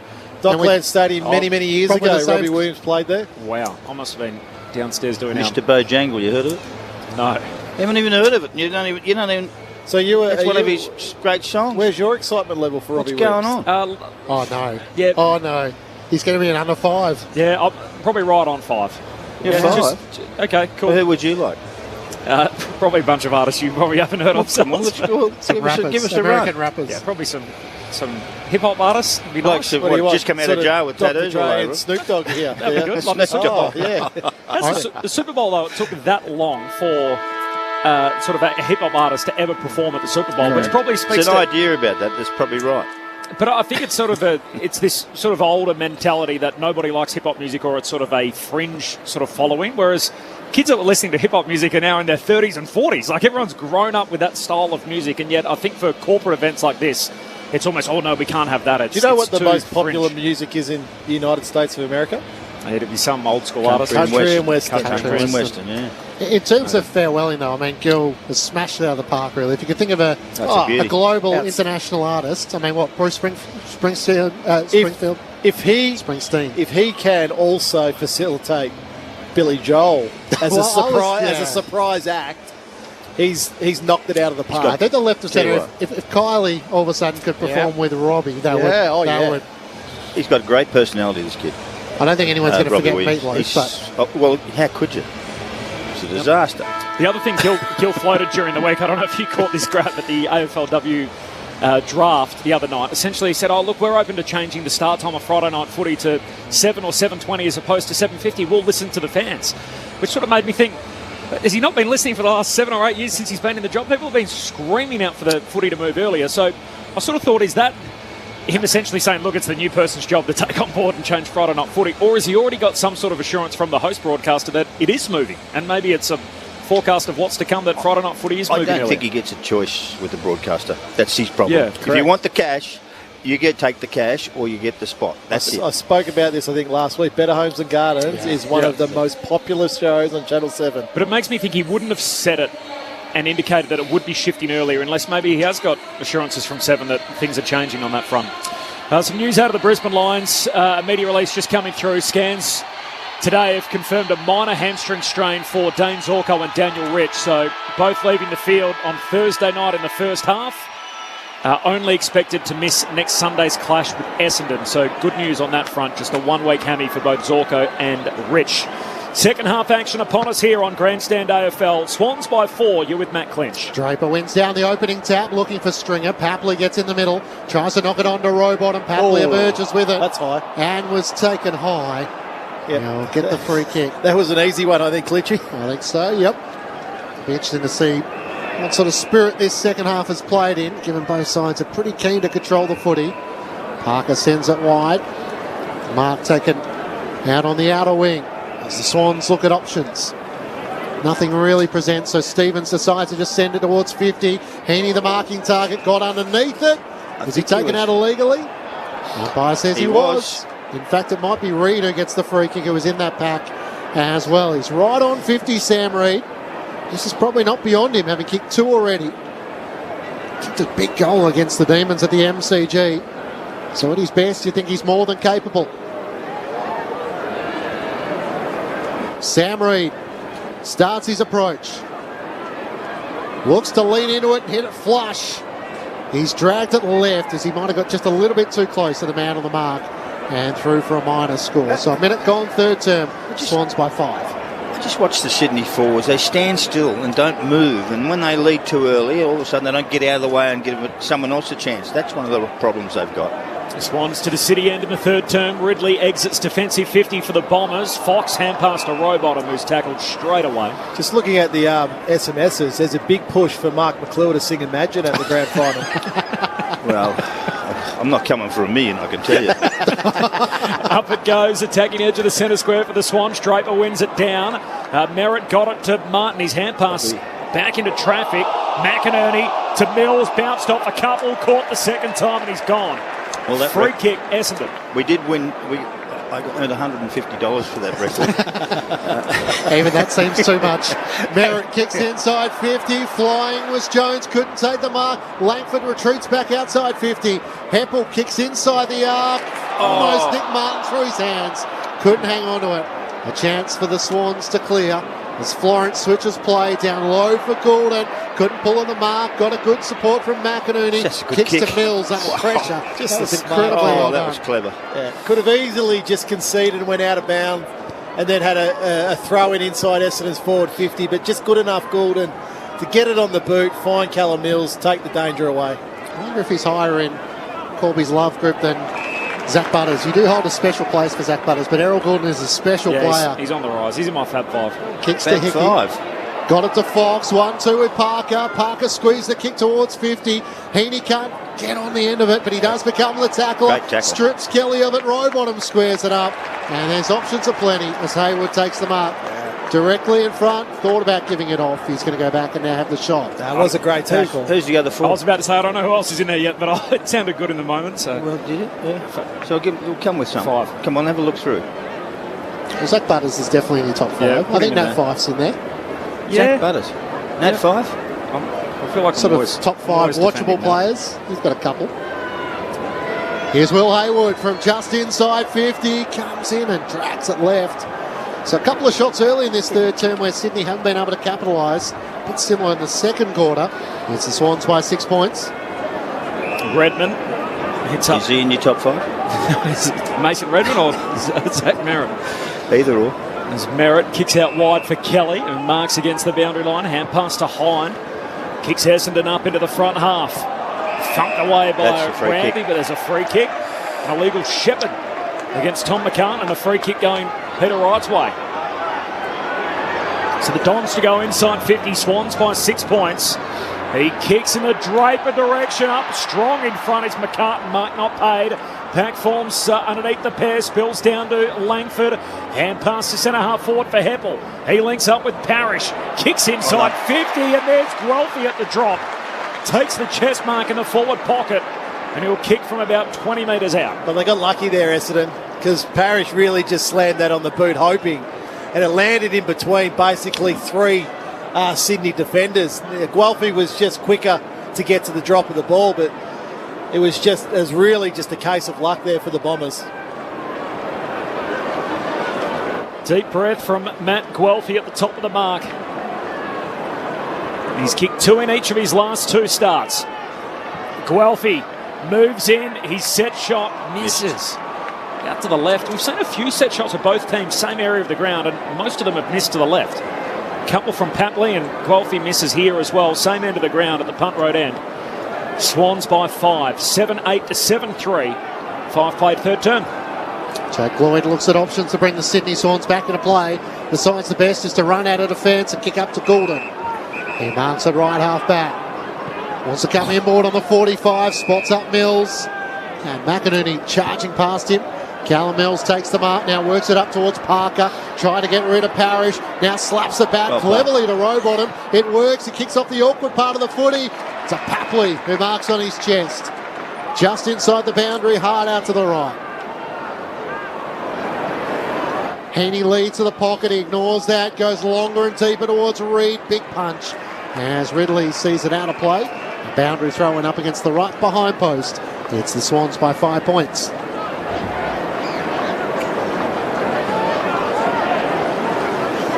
Third quarter teams this year, Sydney number 2 in the competition. They're really strong in second halves. And Essendon, as they are in a lot of categories, bottom 2. So Draper grabs it out of the ruck, kicks it out of defensive 50. Durham works his way through traffic. Hand pass away to right. He links up with Hobbs. Floats a kick down to high half forward. Jones the target. Goes to ground. Florent racing back. Bowled over. Guelphy wins it. Slick hands to Shield. Feeds it into the pocket. Durham's kept on moving. Puts it to the top of the goal square. Picked up by Langford. Hand pass to Merritt. Shoots. Got it. Bombers back in front. A few nervy moments in the build-up, but the desired result in the end. And Zach Merritt, who had kicked 2 for the season coming in, has got a couple today. Third lead change of the game. Essendon 8-3, Sydney a 7-8. 7 played third term. Wow, that goal set up by Guelphy. He wins that one-on-one with Ollie Florent right on the edge of Essendon's forward 50. A critical ball to win, gets the handball over to Shield. And it felt like nobody wanted to kick the goal for Essendon until it got into the hands of probably Essendon's best kick in Zach Merritt, and he's able to finish that. But just love the work, love that hard contested football win by Matt Guelphy. Young Durham did a really nice kick to the middle of the square just to give him a chance. So the Bombers back in front by a point, having taken the lead in the second quarter. Hickey wins down the tap, back in the middle of the ground. A chance for Mills to follow it up. Sockers it towards half forward. Rowbottom tries to punch it on. Heppel for the Bombers. Links up the hand pass to Kelly. Back inside the defensive 50 to Zirk Thatcher. To Ridley. Under pressure, kicks towards half back. Mills dives on the footy. Knocks it to Warner. Short kick to Papley. Not 15. Turns, fires on goal and misses to the right. He's had one of those almost days. Tom Papley. Bit of Hollywood 1-3 plus one that failed to score. I think it's called the play on. Yes. Sellers. Was it? Yeah, no okay. 15. Right. Scores level at 51 apiece. Redman into the back pocket. for Hind. Hand pass back to Redmond. Dangerous kick. Put Heppel under the pump. A turnover. Warner's hand pass gives it straight back. Hind away to Heppel by hand. He goes back to Redmond. Kicks across the half back line to Ridley. He marks. Comes out of the defensive 50 to Durham, who's been excellent. Marks on the wing. Scores level. 9 minutes into the third. Pulls the trigger into the corridor. Snelling marks. Hand pass to Merritt. Links up with Kelly. Inside 50 to lefty for goal. He's got it. Jake Kelly kicks his first as a Don. And the Bombers are in front by 6. 9 minutes played in the third term. Essendon 9-3-57. Sydney 7-9-51. And every Bomber on the ground rushes to Jake Kelly, the former Crow. Well, the defensive area, that's a defensive goal. I mean, there's 3 or 4 of the defensive blokes running through, and then it gets to Kelly on his own. The run and the push, and that's their best ball movement we've seen from the Bombers in this game. Straight through the middle of the ground. No one else touched the ball. And then it gets into the hand, Merritt straight off there, and then into Kelly. Kelly usually kicks it 5 yards or 10 yards. I know he's a tag or a run with, but gee whiz, that was a lovely goal for them. Sets him up beautifully. Lauren Borden hit the front. Lauren Borden on the boundary. Ben Rutten didn't mind letting out a fist pump after that goal, but in an injury concern, Kyle Langford's left shoulder, he was in a bit of pain. He's gone down into the rooms. It was already heavily struck. We'll have it looked at again. Thanks, Lauren. Parker with the clearance. Kicks to half forward. Papley tackled, lost it. Here's a chance for Campbell. 35 metres out. He drags it left. And misses. And a minor score. Essendon by 5 points. 7-10. That's a killer, isn't it? Ridley to the back pocket for Zirk Thatcher. So the Baggers last night, Sellers more scoring shots, a little wayward. Only had 19 points. Cost them in the end. Cost them plenty. Thatcher long to the wing. And McCartan spoils, that's Paddy. Into the path of Parrish though, hand pass to Merritt, hand pass to Caldwell. Sweeping Polyfarmer hand pass out to centre half back for D'Ambrosio. Under pressure, kicks wide to Martin. Got there on the half volley. Great tackle, McInerney. Locks him up, tried to kick it over his head, unsuccessful. Caldwell grabs it. Franklin's got him. Straight into the turf with a heavy tackle. And a ball up 60 metres out from the Sydney goal at the City end. 11 travelled third term. The Bombers with the first 2 in the second half. They led it by 5. Draper and Hickey eventually make it there. Draper outmanoeuvred by Hickey, who won down the tap, but there's no room to move as Callum Mills has the footy locked to his chest and Zach Merritt has him. Quickly tossed in the air once more. Draper trying to swat it down to Parrish. Parker got heavily bumped as he tried to get a kick away. Hine works the hand pass to Nick Martin. Kicks up the members wing. In from the side. Hobbs can't take the mark. Good hand pass though. As Snelling got it to Stringer. Got a shove as he got his kick away. And Rampy did enough to force it out on the full. Ollie Florent to take it at right half back for the Swans, who find themselves trailing by 5 points. Florent wants to try and dance around Guelphy on the mark. Just got away from a lingering tackle and then bumped by Stringer, but he run too far. Ollie Florent didn't bounce the footy. And as a result, Jake Stringer will take it just short of left half forward. Bombers are killing them. They've had almost double their possessions, 51-28. They're going inside 50 again. Right slips over. Tom McCartan trying to take the contested mark. Not paid. Comes down with a couple of others. Paddy McCartan. Hand pass to Lloyd. He gives it to McInerney against the boundary line. Kicks to the wing. Hickey no mark. Spills down to Durham of Essendon.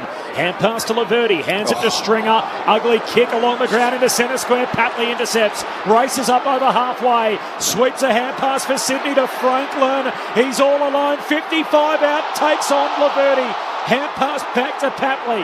Got it through to Hickey. Back to Franklin. Swings a kick goalward, but he's offline. Fans wanted holding the ball. Umpire gave him the benefit of the doubt. And a free, and in the end, a resulting shot for Franklin is a behind. Essendon's lead cut to 4. 13 played, third term. Ridley into D'Ambrosio. Short to Langford. Caldwell, in fact, who gives the hand pass to Hine. Kicks into the middle of the ground, right on the bounce, trying to slap it to Hobbs. Has to win the footy, tackled high by Blakey. And we'll take the free kick in the middle of the ground. Kicked a goal in the second term. Hand pass to Stringer. Looks up to half forward. Durham marks. Right on 50. He's got Peter right on the lead. The kick won't reach it to him. Jack Lloyd takes intercepting mark. 5 or 6 metres in front of him in the left back pocket. Works it up to the run of Stevens, who has it at left half back. High draft pick, pick 5 back in 2019. He had 23 last week against the Saints on his return. Dylan Stevens, another one of the lefties, goes along down the southern wing. Mark taken by McDonald. He looks back into the corridor for Blakey, who takes the mark. Touch for a while. Sweeps a hand pass away to Paddy McCartan. The former Saint long inside 50. Franklin 1-on-1. Can't take the single-handed chest mark, and it spills out of play. A fumble from Patley and a throw-in. 35 out from the Sydney goal. Swans 7-11-53. Essendon 9-3-57. 14 minutes played third term. Bombers by 4 points. We've had 3 lead changes. In fact, 3 of the last 4 goals. He went down the tap into the pocket. Heaney couldn't gather the loose ball. Papley has a go at it. Kelly just steps over the boundary line. And the umpire signals the throw back in. That's 3 of the last 4 goals the leaders swung on, is what I meant by that. Sydney deep in attack. Sometimes I say these things, Sellers. I think no one even understands what that means. You're correct. Sometimes I have to go back and a little more explanation. Toss back in, Wright wins down the tap and then follows up with his own roving. Squeeze the kick towards half-back. Snelling becomes the tackler on Blakey, who slipped over. Footy comes clear as Snelling tries to rip it out. He's tackled by Parker and the umpire will throw it up.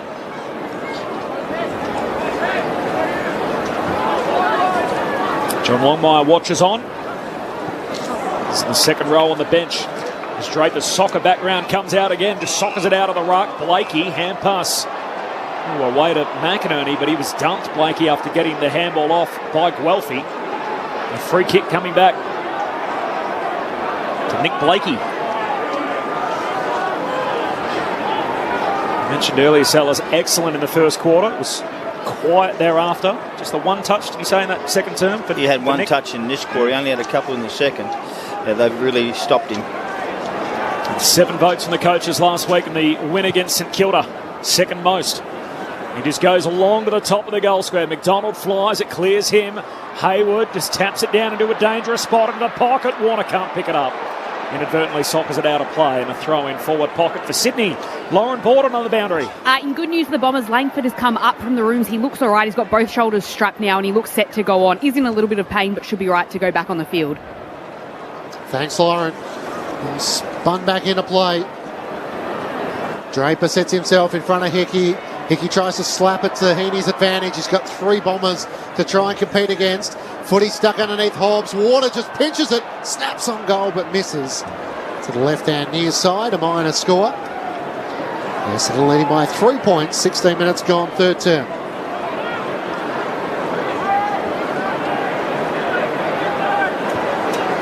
Ridley out to half-back, finds Redmond, takes the mark, and he turns and kicks a drop punt 45 metres off a single step, which hits up Durham. Again, he's all alone, this time on the southern wing. Sweeping hand past G, knocked down on the way through, and it falls to Parker, outnumbered. Superb kick from the Sydney champ. In the middle of the ground to Hayward. Swans a chance on the counter-attack. Across the centre square to McDonald. Heads down to half-forward for Campbell. And he marks. Another top 10 pick for the Swans. Braden Campbell goes on a bit of a run. Lays it up to the top of the goal square, trying to whack it through. Redmond on the line. Stevens can't get boot the ball. Ran out of room as he collides with the goalpost. And a minor score for Sydney. Essendon by 2.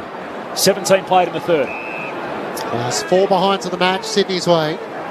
Laverty short to Nick Martin. Has it in the left back pocket, wants to give it to Redmond, half pass over the top. He's got to deal with Papley and he hasn't got over the boundary line. Holding the ball. And the boy from Bunyip wins a good one-on-one and possibly a shot on goal. He can't make that distance. He has to palm it off or put it top of the square. Zach Merritt's on wait to make sure he doesn't try and run around Redmond. He's forced to stand on the mark. So Papley will be forced to put it towards the teeth of goal. Franklin leads out in front. Did Laverty give him a shove in the back? No free kick. Over the top of the footy, Warner. A chance for Hayward. He drops it on the boot. His snap is out to the right. And absolutely, he gave Franklin a push in the back. That was crystal clear. Doesn't matter if the umpire doesn't blow his whistle. Well, the umpire's right there. That's a free kick to Lance Franklin every single day of the week. There's one last night that left you shaking your head that actually called it. Long kick out of the defensive arc from the Bombers by Kelly. There's a free here in the very next passage. A shove on Peter Wright, so the Bombers get the free at half back.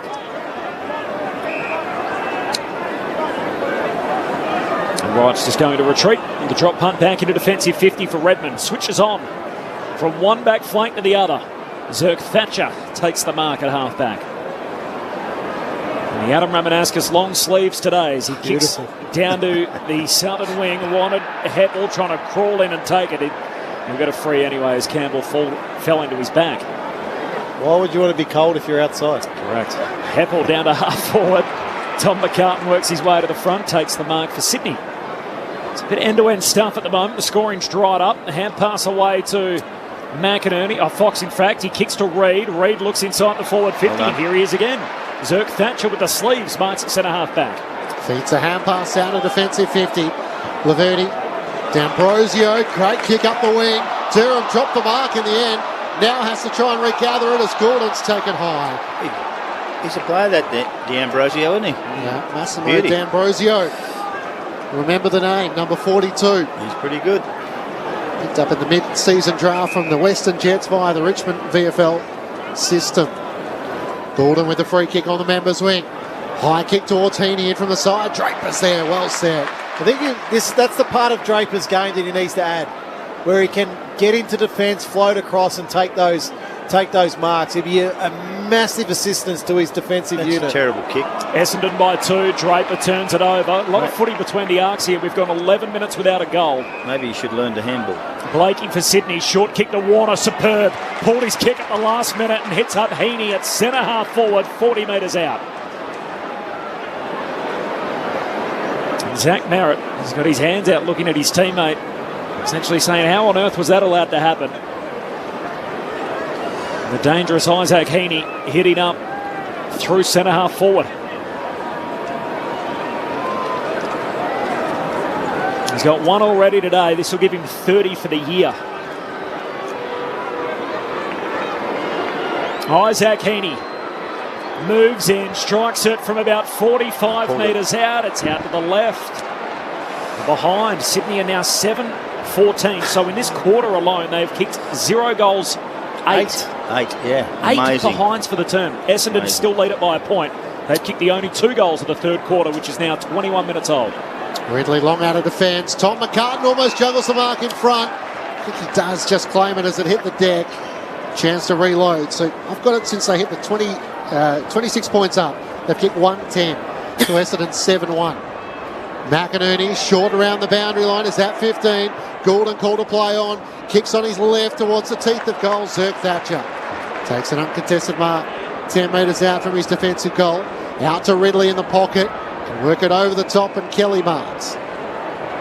His first goal as a Bomber, the ball. Has it in the right back pocket. No real movement in front, so forced to drive it long in the direction of Draper. Sets himself, gave a shove on Fox, illegally. Robbie Fox will take it just short of left arm forward for the Swans. Yeah, even further back than that, Clinchy, when their 6th goal was kicked, they were 6-2, so 1-12 since their last 13 scoring shots. As he goes inside 50 for the Swans, but Ridley takes the intercept mark in the back pocket. D'Ambrosio, hand pass top of the defensive goal square, back to Kelly, comes wide to Laverty. Late pressure from McInerney, spoils it out of play, threw his body at it. And they got a neutral ball situation, a boundary throw in half forward for the Swans. So in that same time, since Sydney's 6th goal, the Swans have gone 1-12, Essendon have kicked 7-1. At the other end, despite the 5 scoring shots from the boundary throw-in, Reid down to McInerney, kicks for Franklin, pack of 4 or 5, no mark, spills down Essendon's way. Franklin slow to get up. He's down. Zerk Thatcher bangs it out of the defensive arc. Fox drops a chest mark he should have taken, 60 from home, puts Sydney back inside 50 and out wide. McDonald marks. Left half forward, he's about 35 out. And he's right up against the fence. Well, we saw in that second quarter, Jones and Durham kick goals from similar spots.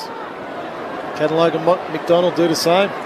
They've missed them all over the place in this third quarter with 8 behinds. This won't even score. To the top of the goal square, it floats its way through. Sydney with the footy, but a heavy tackle laid And the umpire says, I'll have it, a ball up. Goulding. Goulding locked up by Parrish and Martin on the behind line for Sydney.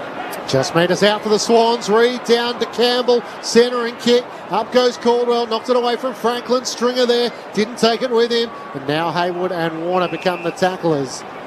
Locking the footy just 25 metres out from their attacking goal with Caldwell on the bottom of the pack. A lot of numbers around this stoppage. Draper wins down the tap. Gordon couldn't take it cleanly. Parrish tries to knock it clear. Rowbottom over the top of him. Rowbottom spinning and twisting. Can't knock the footy out. Now eventually it does come out to Merritt. Hand pass to Snelling for the Bombers. To Zirk Thatcher. Kicks around his body. Florent well set. Front on contact against Hobbs. And another inside 50 for the Swans coming up. Everyone's in the same half of the ground. No goal for 15 minutes in the game. Essendon by 1. As Florent puts him inside 50, Franklin lays a front-on tackle and gives away a free kick. He put his head down, though. Yeah. I don't know how you judge that. I don't understand. But it just releases the pressure. That's, it's 18 inside 50s this quarter to Sydney, 8 behind. Essendon's defence has been under siege in this quarter. Poor kicking by the Swans, isn't it? It's poor. Laverty to Kelly, so Kelly in front of the behind post just has to go along with a contest, kick to half back, and again it's chopped off. Fox takes the intercept mark here. They have to score soon. Look inside the forward 50, in the end he's just going to lay it up to the top of the goal square. Heaney works his way to the front and takes the mark. He was able to get a clean look at it. Isaac Heaney jumps in front of the pack and takes it 15 out directly in front. Well, he got the match up on Snelling, so it was a definite mismatch. They're just able to jump at the ball. Redmond and Snelling, they've got to communicate there. They've got to swap player. He won't miss this. He's had an average game, hasn't he, so far? Been held well. They've sprayed him everywhere this quarter with 8 behind so far. Heaney's kick is on target. Back in front go the Swans.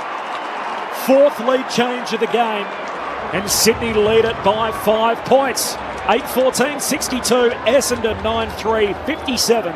Mark McClure, Adam Ramanauskas, Grandstand AFL.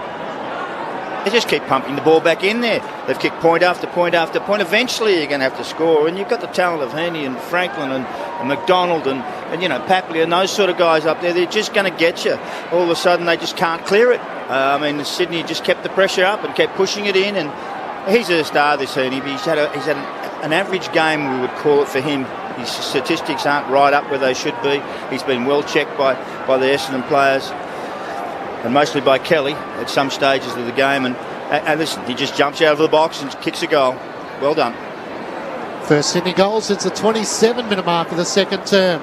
Draper wins down the tap to Stringer, who fends off Papley. Hand pass didn't quite link up though with Merritt, and down low it's knocked on by Parker.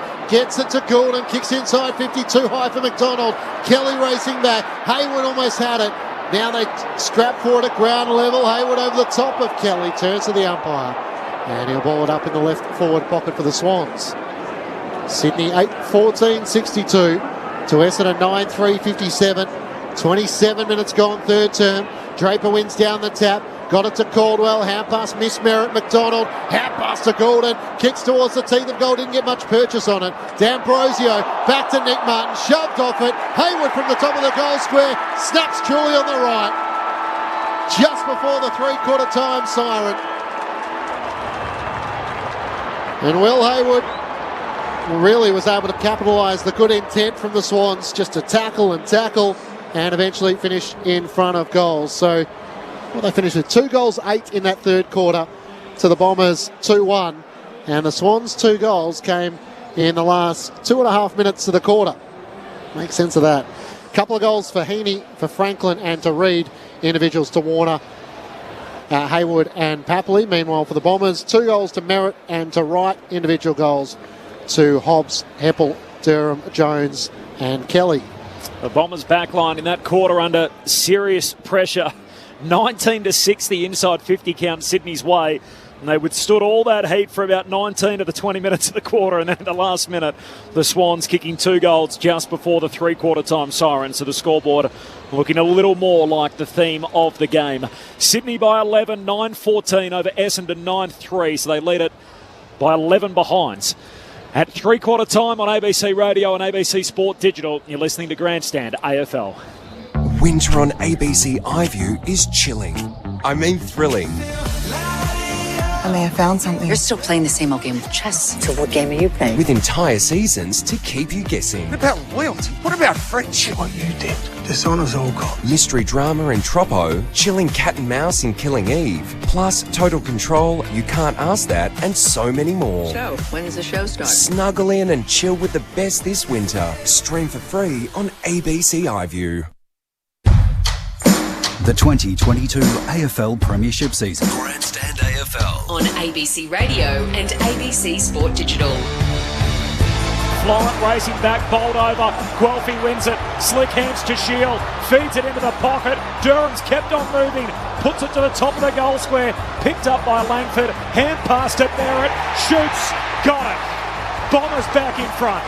Pulls the trigger into the corridor. Snelly marks. Hand pass to Merritt. Links up with Kelly. Inside 50 to lefty for goal. He's got it. Jake Kelly kicks his first as a Don.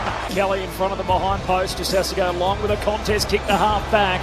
And again it's chopped off. Fox takes the intercept mark here. Look inside the forward 50. In the end he's just going to lay it up to the top of the goal square. Heaney works his way to the front and takes the mark. Heaney's kick is on target. Back in front go the Swans. Draper wins down the tap. Got it to Caldwell. Hand pass, Miss Merritt. McDonald. Hand pass to Gordon. Kicks towards the teeth of goal. Didn't get much purchase on it. D'Ambrosio. Back to Nick Martin. Shoved off it. Hayward from the top of the goal square. Snaps truly on the right. Just before the three-quarter time siren. This is the 2022 AFL Premiership season. On ABC Radio and ABC Sport Digital. Three-quarter time at the Melbourne Cricket Ground. Since time on in the second quarter, we've had 4 lead changes here. But at the last change, it's Sydney by 11 points over Essendon. And next stop on Grandstand AFL is Adelaide Oval. It is the Crows and the Demons. Aaron Bryan's heading up the call as... Corbin, a troubling matchup for Crows fans this afternoon as Adelaide hosts the reigning premiers Melbourne, who look back on track after a 64-point drubbing of the Lions. The D's will have to do it, though, without a recognised ruckman, Luke Jackson, failing to fly over to Adelaide due to a knee issue. Mitch Brown is out there warming up at the moment.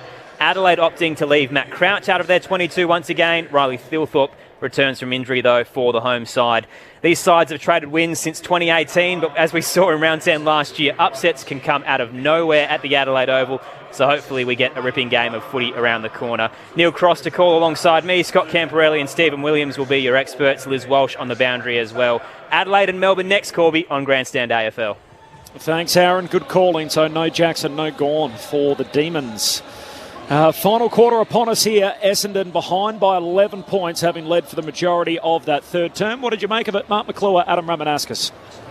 Well, Essendon actually dominated the quarter early. They had 90, I think they had 95 to 71 possessions for the quarter, and they kicked a couple of goals early through Kelly and Merritt, and they controlled the ball well, and they continued on.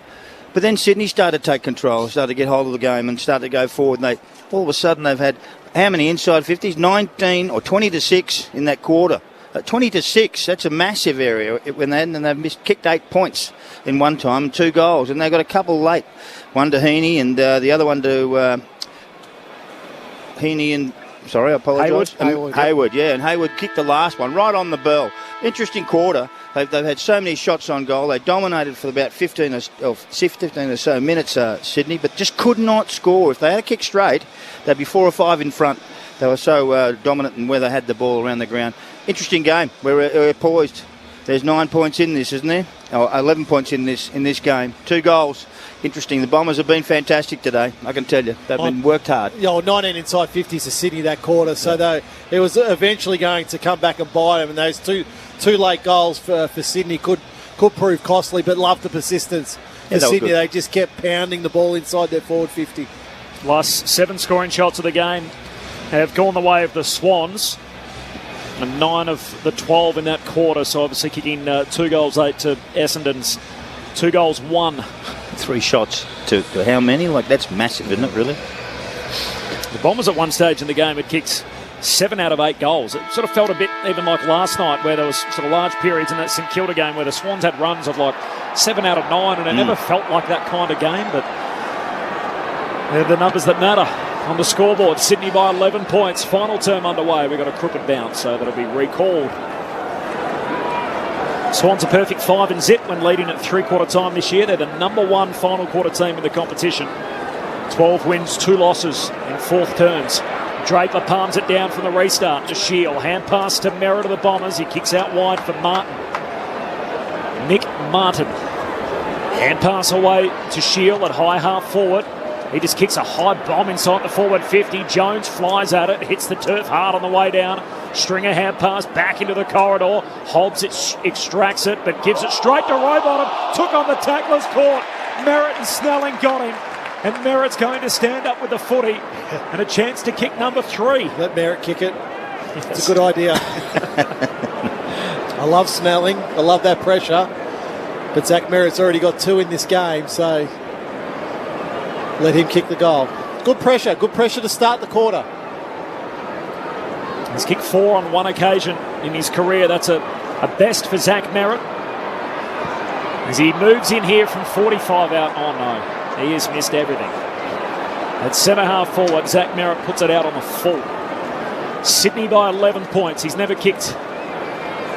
Oh, he's kicked more than 3 in a game once. So that was when he had 4. Other than that, his previous best is 2 as it is at the moment for the day, and it stays there for now. Swans by 11. Paddy McCartan called to play on. Kicks long towards Franklin. Up, can't take the mark. Kicky at the back. Tries to knock it away from Draper. Here's Zach Merritt again. Kicks inside 50. Well set. Good mark, Paddy McCartan. Another intercept mark. Feeds it around the back to Rampy. Oh, it's an adventurous switch, and in the end, Happel takes the mark, backpedaling against Campbell. Out pass to the run of Redmond, who can kick a long footy on the run out to the right. Jones on the behind line, can't take the mark. And through for a minor score. 10 points, the Sydney lead. 2 minutes gone, final term. Essendon in final quarters, they've won 5 for the season of the 14 they've played in. That's actually their best out of any of the quarter performances this year. They get the first score here to cut the margin to 10 points. Gee, that's a horrific Given one kick. away almost. As Blakey trying to link up with Lloyd. They've turned it over. Guelphy got it. Dumped in the tackle from Rampy. Swans win it back. Lloyd's hand pass. She got it out to Redmond, who was he taken high? No, free kick. Not called, and we'll have a ball up in the end. Forward pocket for the Bombers. Don's coming home to the City end. The ground in the shadows now as the sun starts to go down in the west as Draper palms it down to Snelling. Hand pass to Langford from out on the boundary line, trying to curve it back, and in the end it pitches and bounces out of bounds. A throw in the opposite pocket. 3 minutes into the last, Swans by 10. Neither Medi sub used today, so if you're looking for a 2-metre player, Andrew Phillips is there for the Bombers and Brian Clark for the Swans. Toss back in. Draper tries to take out of the ruck, had to try and release the footy. A few players try and dive on top. Comes away on Merritt. Snaps on goal. He's got it. Zach Merritt with his 3rd. That's more his go. Little time to think. Jam it on the boot and steer it straight through the middle. And the Bombers come once more. The opening goal of the final term to close the gap to 4 points Sydney's way. 9-14-68 to the Bombers 10-4-64. Oh, it's just a fight and a scrap for the ball inside forward 50. And I think it's Guelphy that was able just to release that handball from the bottom of the pack and get it to Merritt for a quick snap at goal. But again, it's just that the fight inside forward 50, and I'm pretty certain it was Guelphy. It was Guelphy. It was Guelphy.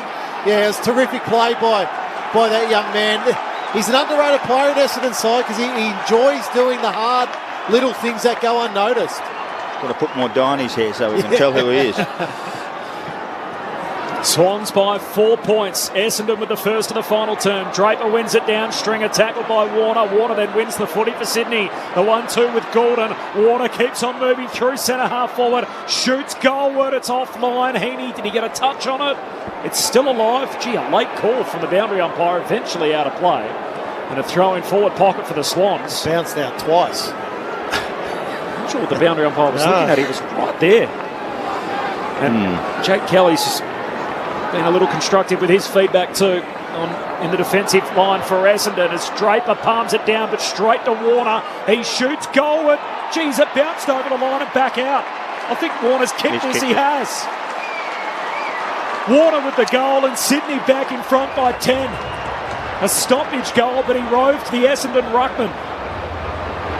And the Swans with the immediate answer. Gee, it was an unusual finish. He kicked the goal over the goal line, and as soon as it pitched, it came back into the field of play. There were Essendon defenders trying to play on, but the goal umpire was happy to put both fingers out and signal 4 points. Just hit it into space. Swans by 10. Hit it into space, and there's Warner on his own at the back of the pack. Picked it up one-handed, and then it actually came off his boot averagely, but floater, an absolute floater, went over the line. But that's where you go. You've got to get to the right spots. Most people want to hit it towards their goals, and they did, and Warner got it. He's very much part of the future, 21 years of age. He sure is. He kicked 6-13 heading into today, so he's kicked 2-1. Gives Sydney some breathing space early in the last. Draper down to Parrish. Tries to link up again with Heppel in the middle of the ground. Cannon into. Hand pass to Hobbs. He's locked up. As the tackle's laid by Stevens with support from Mills. Just slightly Essendon's way in the centre square. Draper tries to take out of the ruck. Hand pass towards half forward. Hobbs off the deck. Inside 50. Chance for Durham. Trying to tap it on. Now he gathers the footy. Hand pass missed. Caldwell charging through. Well done. Tom McCartan, but then maybe he made high contact with Snelling. No whistle. Here's Warner inside the defensive 50. Kicks up to Papley. Takes the mark. In front of Massimo D'Ambrosio. Turns onto the right. Wrist kicking into the middle of the ground looking for Heaney. Zerk Thatcher intercepting mark for the Bombers. Hand pass to Hind. He goes laterally. Mark taken by Kelly. He's got a goal today. He's first in Essendon colours. He kicks out wide for Nick Martin. Looks back into the corridor for Zerk Thatcher. Swans by 10, a goal each to start this final term, which is 7 minutes old. Zerk Thatcher, short kick to D'Ambrosio. Very careful. And the 19-year-old heads out to the wing. The only other teenager out there for Essendon in Hobbs.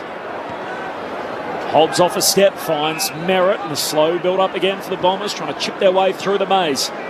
Sydney well set up. Merritt now inside 50 to Jones at a one-on-one. Past he and Paddy McCartan. Now Tom McCartan is mowed down. Tackled over the boundary line by Durham. And a throw in forward pocket for Essendon. 7.5 played final term. Swans by 10 points. Good gathering of Sydney fans at the Ponsford stand end. As the ball's thrown back into play, Draper got rid of Hickey, kicks to the goal mouth, pinched by Tom McCartan. Long wielding kick into the middle of the ground. Hayward wins a one-on-one. Over the top of Nick Martin. Looks to the southern side. Has players charging past. Finds McInerney. Kicks over the head of Heaney. He'll try and race back onto it. Kelly offers chase. Heaney gathers. Hand pass to Mills. Looks up to the goal mouth. Callum Mills finishes. The Swans move it from coast to coast. And a couple of crucial cogs involved there. Heaney and Mills, they combine to give Sydney a 16-point advantage. 11-14, 80 to the Bombers, 10-4, 64. 9 minutes gone, final term. They're away. There's a terrific mark, firstly, by Will Hayward. It was a genuine one-on-one marking contest. He just able to nudge his opponent under the ball to take that mark. Then McInerney was away on that outer wing. As soon as the ball went over Heaney and Kelly's head, you're like, oh, because he's agility-wise, he's just so good, Heaney. And Callum Mills, I love this. I love this man as a player. You know, he followed that ball down. He was at centre half back when he started. Heaney, he ends up inside forward 50, gets the reward of a goal. He's ninth in the coaches' votes at the moment, averaging 25 disposals a game, and the number one tackler at the Swans, despite having that many touches himself per game. Swans by 16. The margin hasn't been this wide either way since the 12-minute mark of the second quarter. We're now 10 minutes into the last. From the restart, Hickey got it out to Mills, the goal kicker. Flares it wide to the wing. This is Stevens. He heads down to half forward, wanting Franklin, trying to turn Laverty inside out. Laverty grabs onto him. Free kick, Franklin. 55 out, left half forward. He'll have a shot here. Oh, yeah. This is right in his wheelhouse, isn't it? Yeah. Mm-hmm. He'll too far out. He'll go out to the left. He'll get as close as he can to Laverty. Franklin loads up. He's offline. He kicks it to the far behind post, and it skids past everyone off a number of hands and out of play. No one touched it, did they? Must have bounced just Crazy. inside the line. Yeah. Boundary throw in deep forward for Sydney. Hickey and Draper clears the two rucks, trying to knock it on Shield, charging through traffic. Goulden gone. Somehow threw a boot at it, but it's too late. Nick Martin got him. And another impressive stoppage from the first-year bomber. Looks up to half-back. Peter Wright's on a long lead. He marks in front of Tom McCartan. Now the footy knocked out of his hand. Has it at centre half-back. Wants a switch play. Laverty will mark. Right half-back. Looks up. Kelly makes space. He marks 5 or 10 metres in from the boundary. Right half-back. Now where to? He's got Jones and Durham long down the line. Kelly decides to send it in that direction. Looking for Jones, just shoved out of it in the end by Paddy McCartan. Langford front and centre. Hand pass around the boundary, too wide for Guelphy. And it rolls out of play for a boundary throw in. Sydney by 16 points, 11 minutes gone. Final term on ABC Sport. No late change in Adelaide. Lockie Scholl and Adam Tomlinson, the two subs. Crows, Demons for most of the network coming up next. For the boundary throw in, both rucks miss it. Comes down to Rowbottom. Hand pass to Gordon. Taps it on to Merritt. Drilled in the tackle from Hickey. And a ball up on the wing. Great work by Hickey. Ruckman can't do that sort of stuff very often, but that was really good. Sydney by 16, 12 played final term. Hickey knocks it down from the restart. Parrish there for the Bombers. Hand pass to Hind, it bursts through. Kicks goalward from 52 out. He's offline and it bounces through for a behind. 11-14 to 10-5. Swans by 15 points. Could be a whole lot more. 12 played in the final term. Will they bring Sydney back into play? To Rampy. How many times have they done that throughout their careers? Rampy tries to kick up towards Hickey on the wing. Ridley in from the side. Can't take the mark. Rowbottom had it, but he's tackled immediately. Hobson. Laverty. The umpire will throw it up on the members' wing.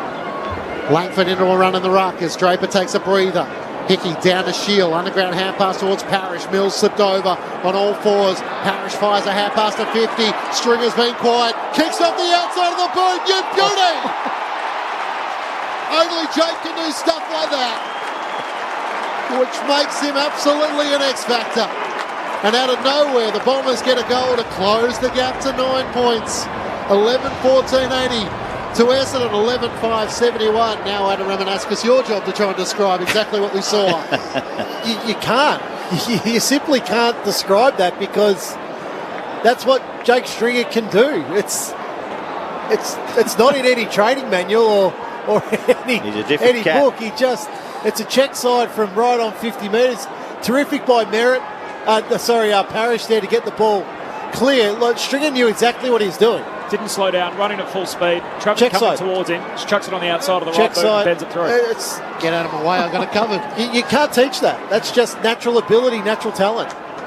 He's doing exactly what we're doing. Looking up at the big screen, waiting for a replay. Jake Stringer cuts Sydney's lead to 9, so game on again. 13 and a half played final term. Ball to be won back in the middle. Rowbottom put his head over it, flying over the top. Guelphy didn't make contact. Footy comes to right. In the end, he knocks it out. To his teammates' advantage, D'Ambrosio kicks to half forward. G. Caldwell goes up strong and takes the mark. Between wing and half forward, he's told to play on. G shakes Rampy on the mark, kicks inside 50. Paddy McCartan reaching over Nick Martin to take the intercept mark.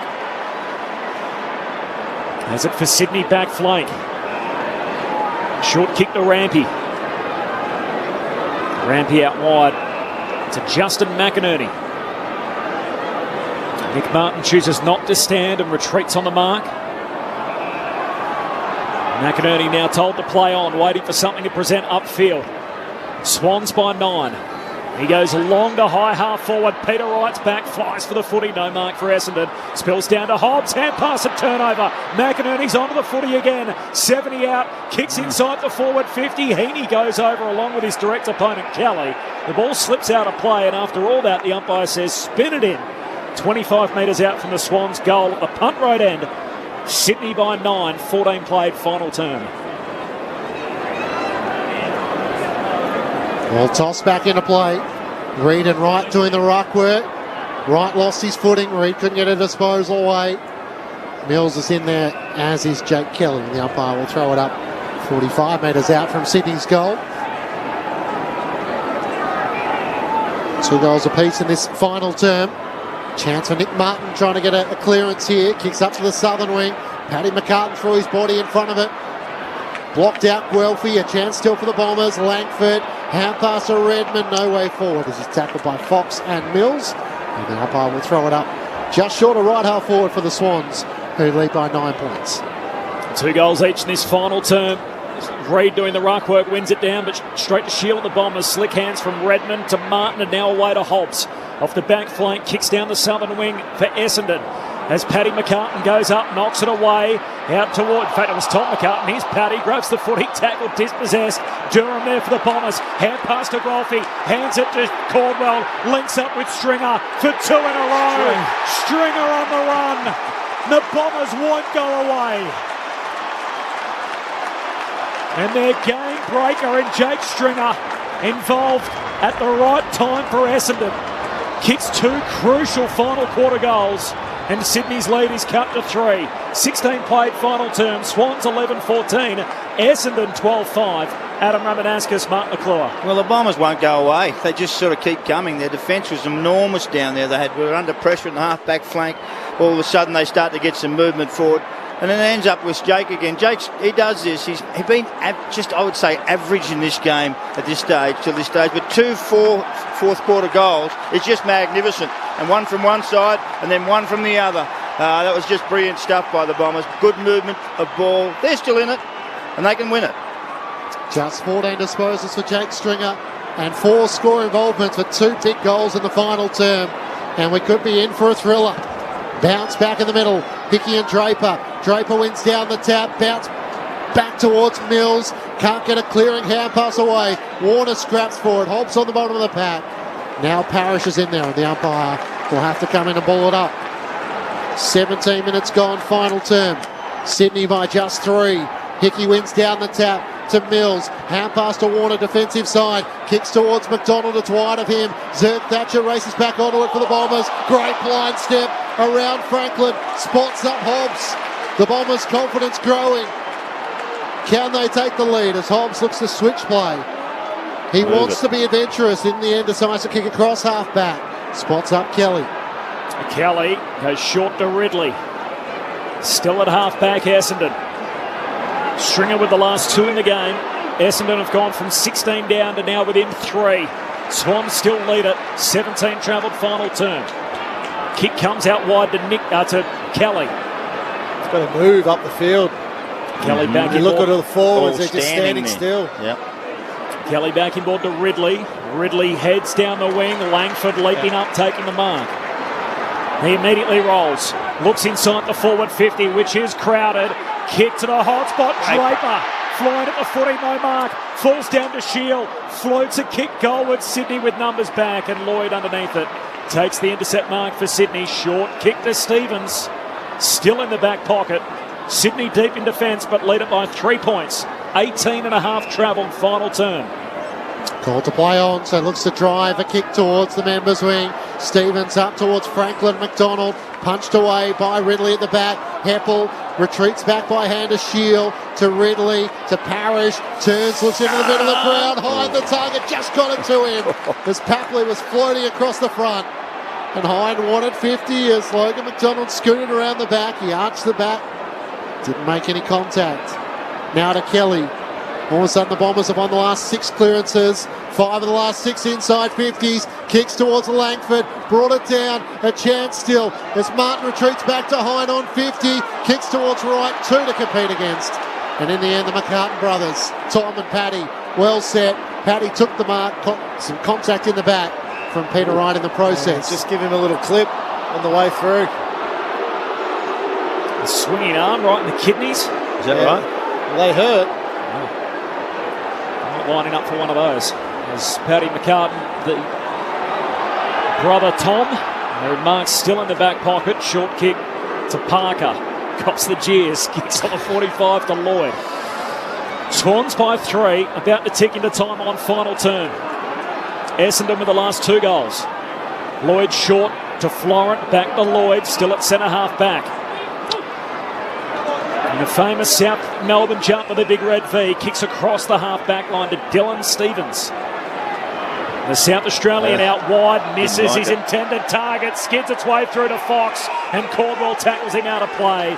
So they force the neutral ball and a boundary throw-in on the broadcast wing. Underneath the MCC members, Sydney by 3 points, 11-14 to 12-5. We've had 4 lead changes in the game, all of them after time on in the second term. We're now into time on in the last. Toss back into play. Hickey knocks it down to Parker. Pinched by Heppel. Hand pass forward to Snelling. Retreats back to Merritt. Inboard risky kick. Parrish underneath. Hayward came late to make the contact, but Darcy was able to hang on for the mark. Chips it towards Redmond. Just outside 50. This is probably beyond him. He thinks he's got it in him, I think. Merritt's trying to say, I'll block on the mark, you play on. So he does just that. Gains 5 metres. Redmond from 50 to bring the house down.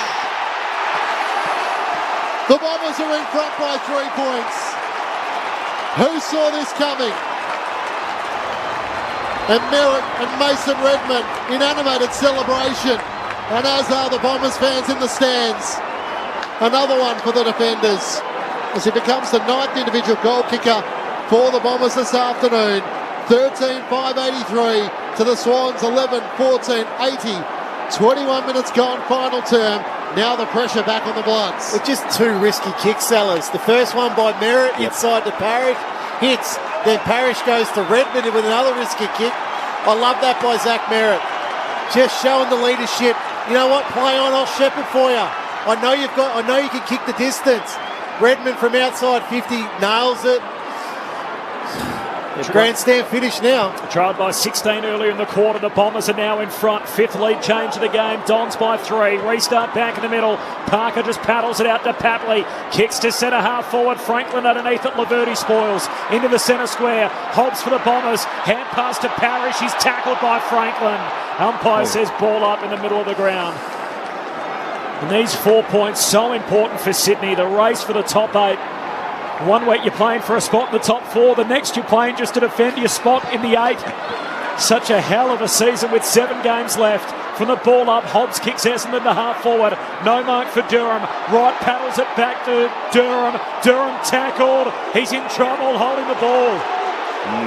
Free kick Sydney and Blakey to take it defensive side of the wing. Well, you just can't lay on it. I know you don't want to hit it out either. That's the problem. Blakey looks at options into the middle of the ground. McInerney offers a lead. That's ignored. Decides to drive a long kick towards Hayward. 1-on-1. Clears him and Nick Martin, and in the end rolls out. It was D'Ambrosio. And goes out of play for a throw-in.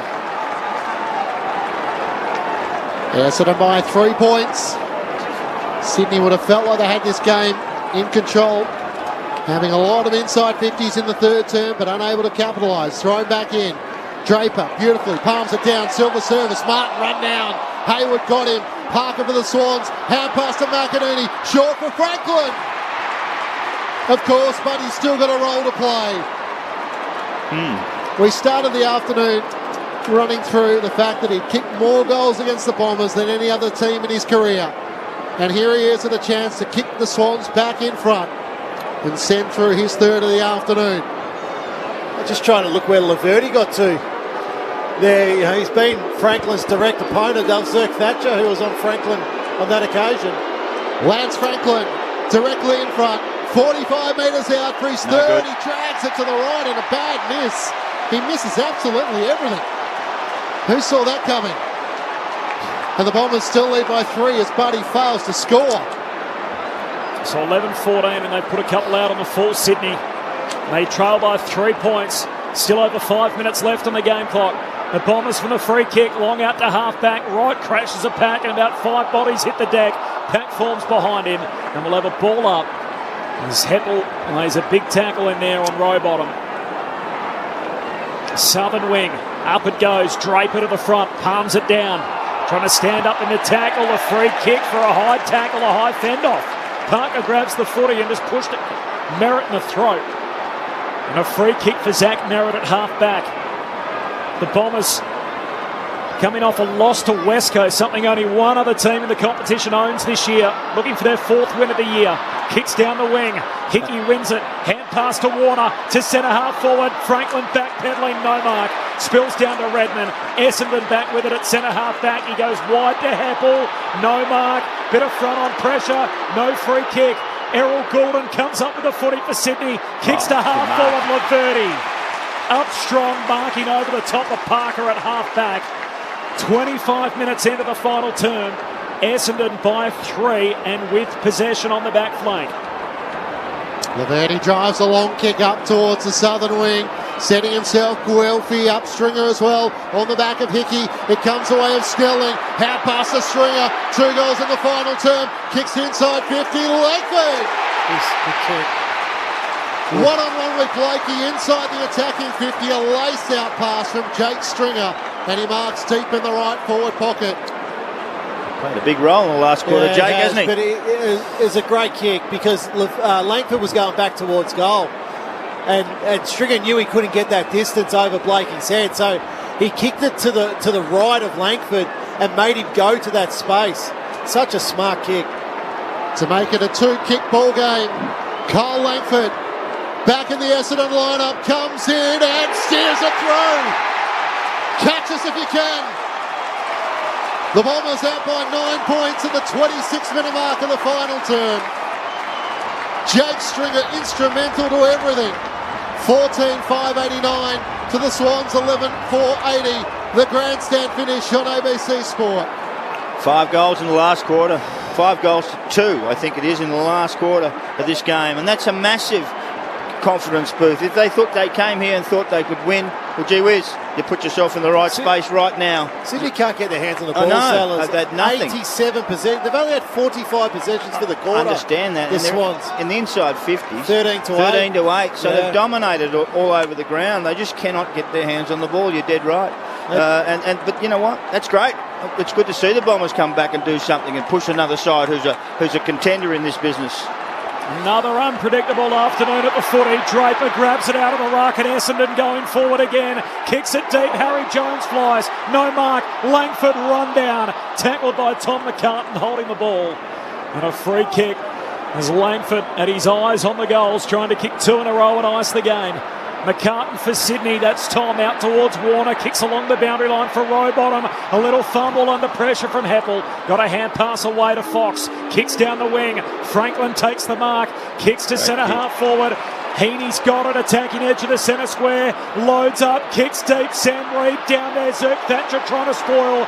D'Ambrosio went without it. Zerk Thatcher goes again. Hayward locks him up. And a ball up 20 metres out from the Sydney goal at the Punt Road end. 28 minutes elapsed, final term. Essendon by 9 points. They've kicked the last 4 goals. Tossed up, Hickey wins down the tap to Mills, tackled straight by Stringer. And Zach Merritt, there's nowhere to go. You mentioned the start call where they played some thrillers, these two sides. Here we are once more. Hickey trying to knock it down to Mills. Redmond comes in. D'Ambrosio trying to find an angle out of the fence. Hand pass to Shields, to Nick Martin at right half back. Up to the wing. The target is right in from the side. Tom McCartan takes the mark, knowing time is against them. Hand pass to Lloyd. Into the middle of the ground. Warner marks. And Stringer lands right in his back. And that's going to be 50. No doubt. Have to give it to him. The best of Jake and the worst of Jake are often too far away now. Warner cannon him to Guelphy, who positioned himself right in his line. Chad Warner's going to come in and kick his third. Almost missed from the top of the goal square. And we're back to a 3-point ball game. Warner with his third, and this roller coaster hasn't ended yet. Hang on to your hats. The Bombers by 3 with 29 minutes gone in the final term. 14-5-89 to the Swans. 12-14-86 in front of 43,163 fans who are on the edge of their seat. It's still plenty of time in this game. Another 2 minutes 15 seconds still remaining on the clock there. But look, it was marginal, but it's probably there, that 50-metre penalty by Stringer. Yeah, you could see what Stringer was trying to do. He wanted to slow him down, but that's the umpires are looking for that. He did it not in a subtle way. This is what we came for, a bit of spice in this matchup. 30 minutes into the final term, Essendon by 3. Up it goes, back in the middle. Hickey wins it down. Stringer head over the footy. Threw his arms out. Tackle without it. Free He got kick. one back, did he? Free kick. Stringer in the centre of the MCG. His kick heads out wide and Zirk Thatcher takes the mark. Logo southern wing. Pokes his pass to centre half forward for Snelling. Still 60 metres out. He's going to go back and across. I wouldn't be doing it this early. Southern wing behind. Because Essendon are now committed all their players forward. The protection back is not good enough, so they turn the ball over and Sydney go. Still 100 seconds left in the game. Hines got to go long to a contest at half forward. Tom McCartan sits in a hole, can't complete the mark. Spills down to Harry Jones. He's locked up. And a ball up. 40 metres out from the Essendon goal at left half forward. City end of the ground. Bombers by 3. Tossed up. Hickey wins down the tap. Can't get a clearance away though. Mills to Warner, trying to knock it to Parker. Snelling gets in the middle, slides over the footy. Goulden tries to knock it out, pinched by Guelphy. Hard against the boundary. Merritt taps it along the line. Umpire says throw it in. Smart by Merritt. Yeah, keep it in the forward line. Just keep it in the half forward. Tap it on. Tapped it off. McCartan there. Restarted again deep inside Essendon's forward line. Don't let it out. Essendon by 3 and deep in attack. Thrown back in. Draper in front. Trying to palm it down. Parker's in there. Of course he is. Game 250. Can't find a way through. Knocked on. A chance for Draper. Sliding over. Parrish over the footy. Guelphy bounces into his own teammate. In fact, it might have been Stringer that bounced into Guelphy. There's carnage everywhere. A ball up in the left forward pocket for the Bombers. He's a strange player. Dons by 3. Hickey palms it down to Parker, jams it on the boot, chopped off by Nick Hind. Hind shoots goalward to put it to bed. Hind's got it. Essendon out by 9. And they come from everywhere to get around Nick Hind. Essendon by 9 points at the 32-minute mark of the final term. The Bombers 15-5-95. Sydney 12-14-86. Did they kick 6 in this quarter? I think they have. I think they picked up 6 goals in this quarter to charge over the top. Jake Stringer's been at a hell of a lot of things, and some are good, some are bad, some are all over the place, but they've just wound themselves up and they're finding a way to win the game against a quality side. Probably their best win for some time, this club. The whole year, in fact, after the 16 rounds. They only won 3. This is their 4th, and it's a beauty. Wins against St Kilda, Hawthorn and Adelaide. It's going to go to the top of the class with victory over the Swans this afternoon. Bounce back in the middle. Hickey up against Draper. Draper wins it down to Shield. Breaks the tackle. Hand pass to Merritt to Stringer. Snaps around his body towards half forward. Underneath it, Guelphy marks on his chest. Rampy just lost the flight. And he points to the goals. And he's going to use his full 30 seconds. Sends it out wide. Hempel takes the mark. He can work it over the top to Merritt. What a big game he's played.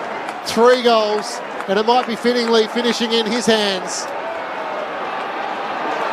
Zach Merritt at left half forward. Pokes it inside 50. Jones, the target, can't take the mark. Rowbottom down to Blakey. The siren sounds. A famous win for the Bombers.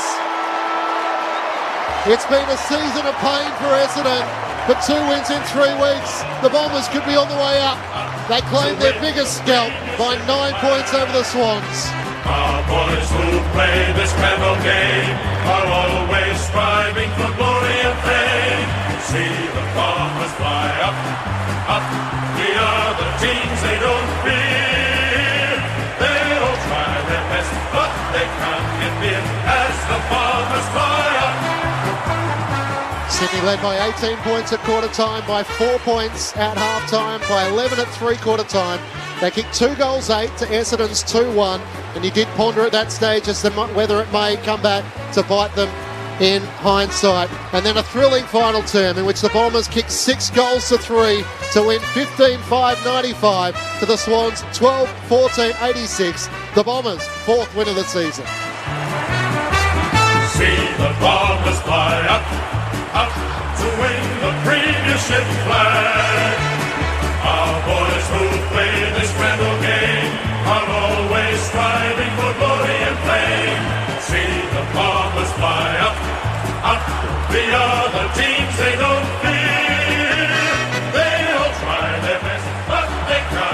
as the Bombers fly on.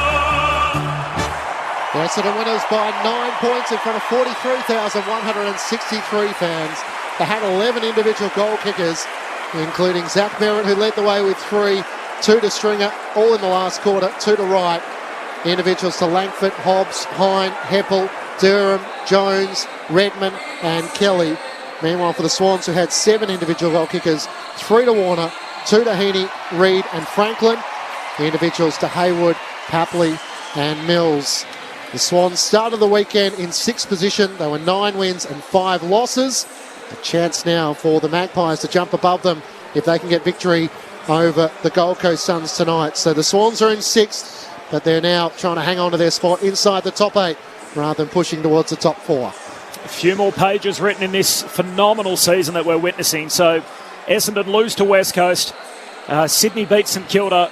St Kilda lost to the Bombers. And now the Bombers come out and beat Sydney. You cannot get a read on the form line. There are no soft touches in this competition at the moment, Sellers. The Bombers cause a boil over to beat Sydney by 9. What a victory. I mean, seriously, that's just one of the great victories. The whole world's on their back, calling out what they do wrong all the time. Continue to bash them over the week. And, rightly so. They've been poor. We all understand that.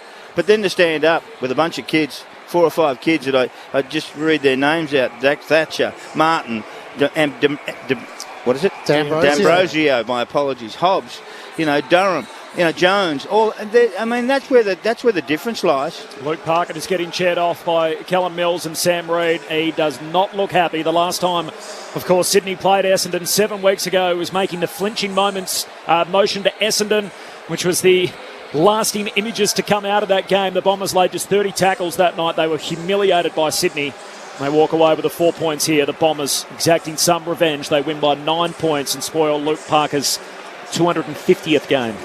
Well, Luke Parker's had a great career, but let me tell you, I think everyone's thinking about what the Bombers have been doing, where they've gone through, how they've handled it, and they come out today and they destroy this mob, and they take the game away from them in a sense. Their scoring was tremendous, 15-5, and the opposition were 12-14. So there's a bit of a difference in your accuracy. They've had plenty of chances to score, but I just wanted to just really look at how they played.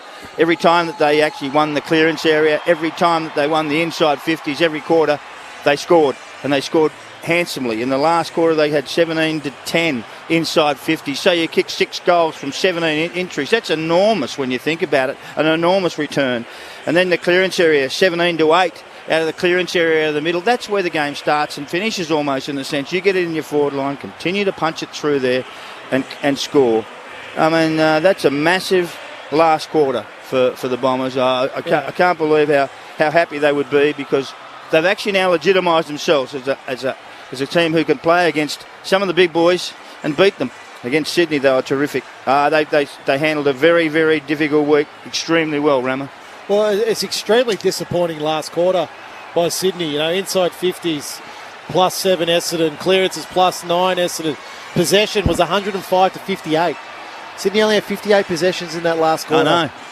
And then contested possessions were 47-25. So, look, terrific by Essendon. The 6 goals to 3 in that last quarter to go and win the game, because that's what was needed. It was a 11-point margin there at 3-quarter time. So Essendon had to throw, really caution to the wind. They kicked that first goal. Sydney get the next 2. Then Essendon go on to get the next 4. Yeah, Swans got it out by 16 in the last quarter. Yeah, so pegged them back. It was good fight. There was moments. There was real moments. Like Jake Stringer had 2 amazing moments in that last quarter.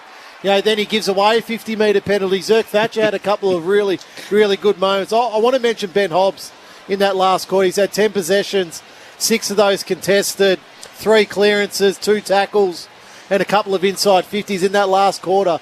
For a first-year player, he really stood up. Zach Merritt, we know how good of a player he is, 9 possessions and a goal in that last quarter. So, look, good win by Essendon, no doubt about that. And yeah, it does. It does say they may not be able to play finals, but they can shape finals. And there's a lot of talk leading in about the return match-up against Sydney and the fact that they were humiliated last time and what it meant for the club.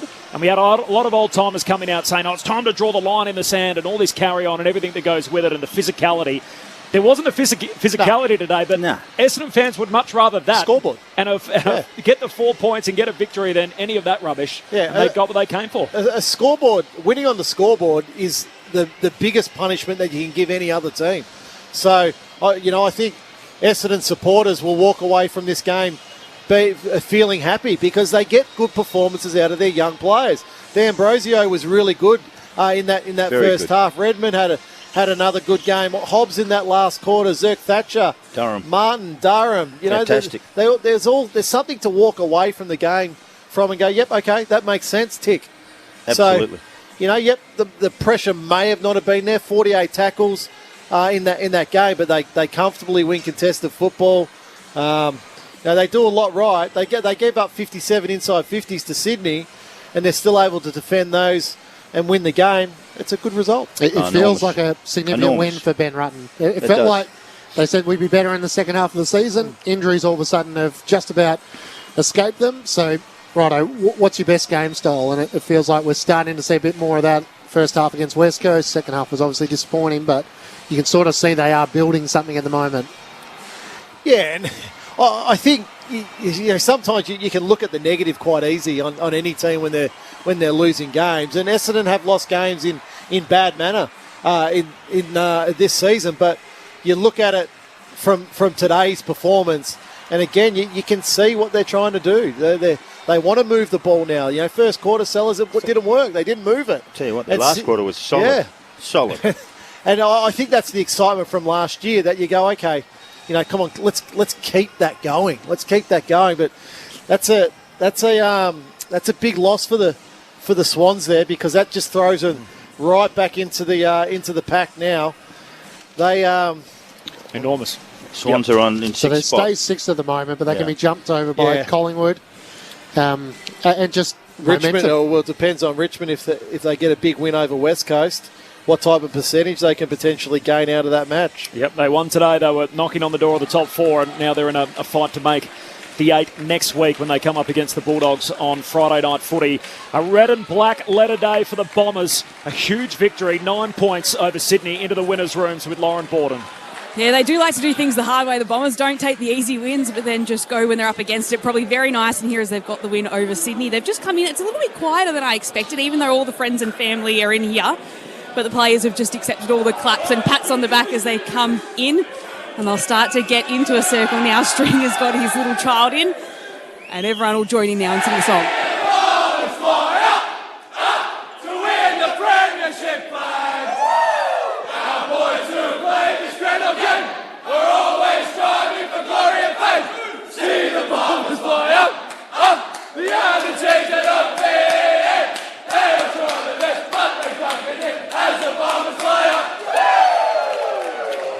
If you're wondering what the clapping was in all of that, that was because Sam Draper broke from the traditional sort of arm-in-arm circle and decided just to clap to his own beat. He does dance to the beat of his own drummer, Sam Draper, and we saw that on display again there. The Bombers by 9 points.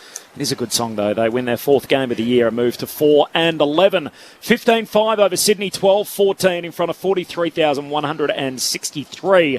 The votes in the ABC Footballer of the Year. Have you got them for us, Sellers? Yeah, I do. I've got one for Chad Warner. I thought he was fantastic. He kicked 3 goals. He had 25 possessions.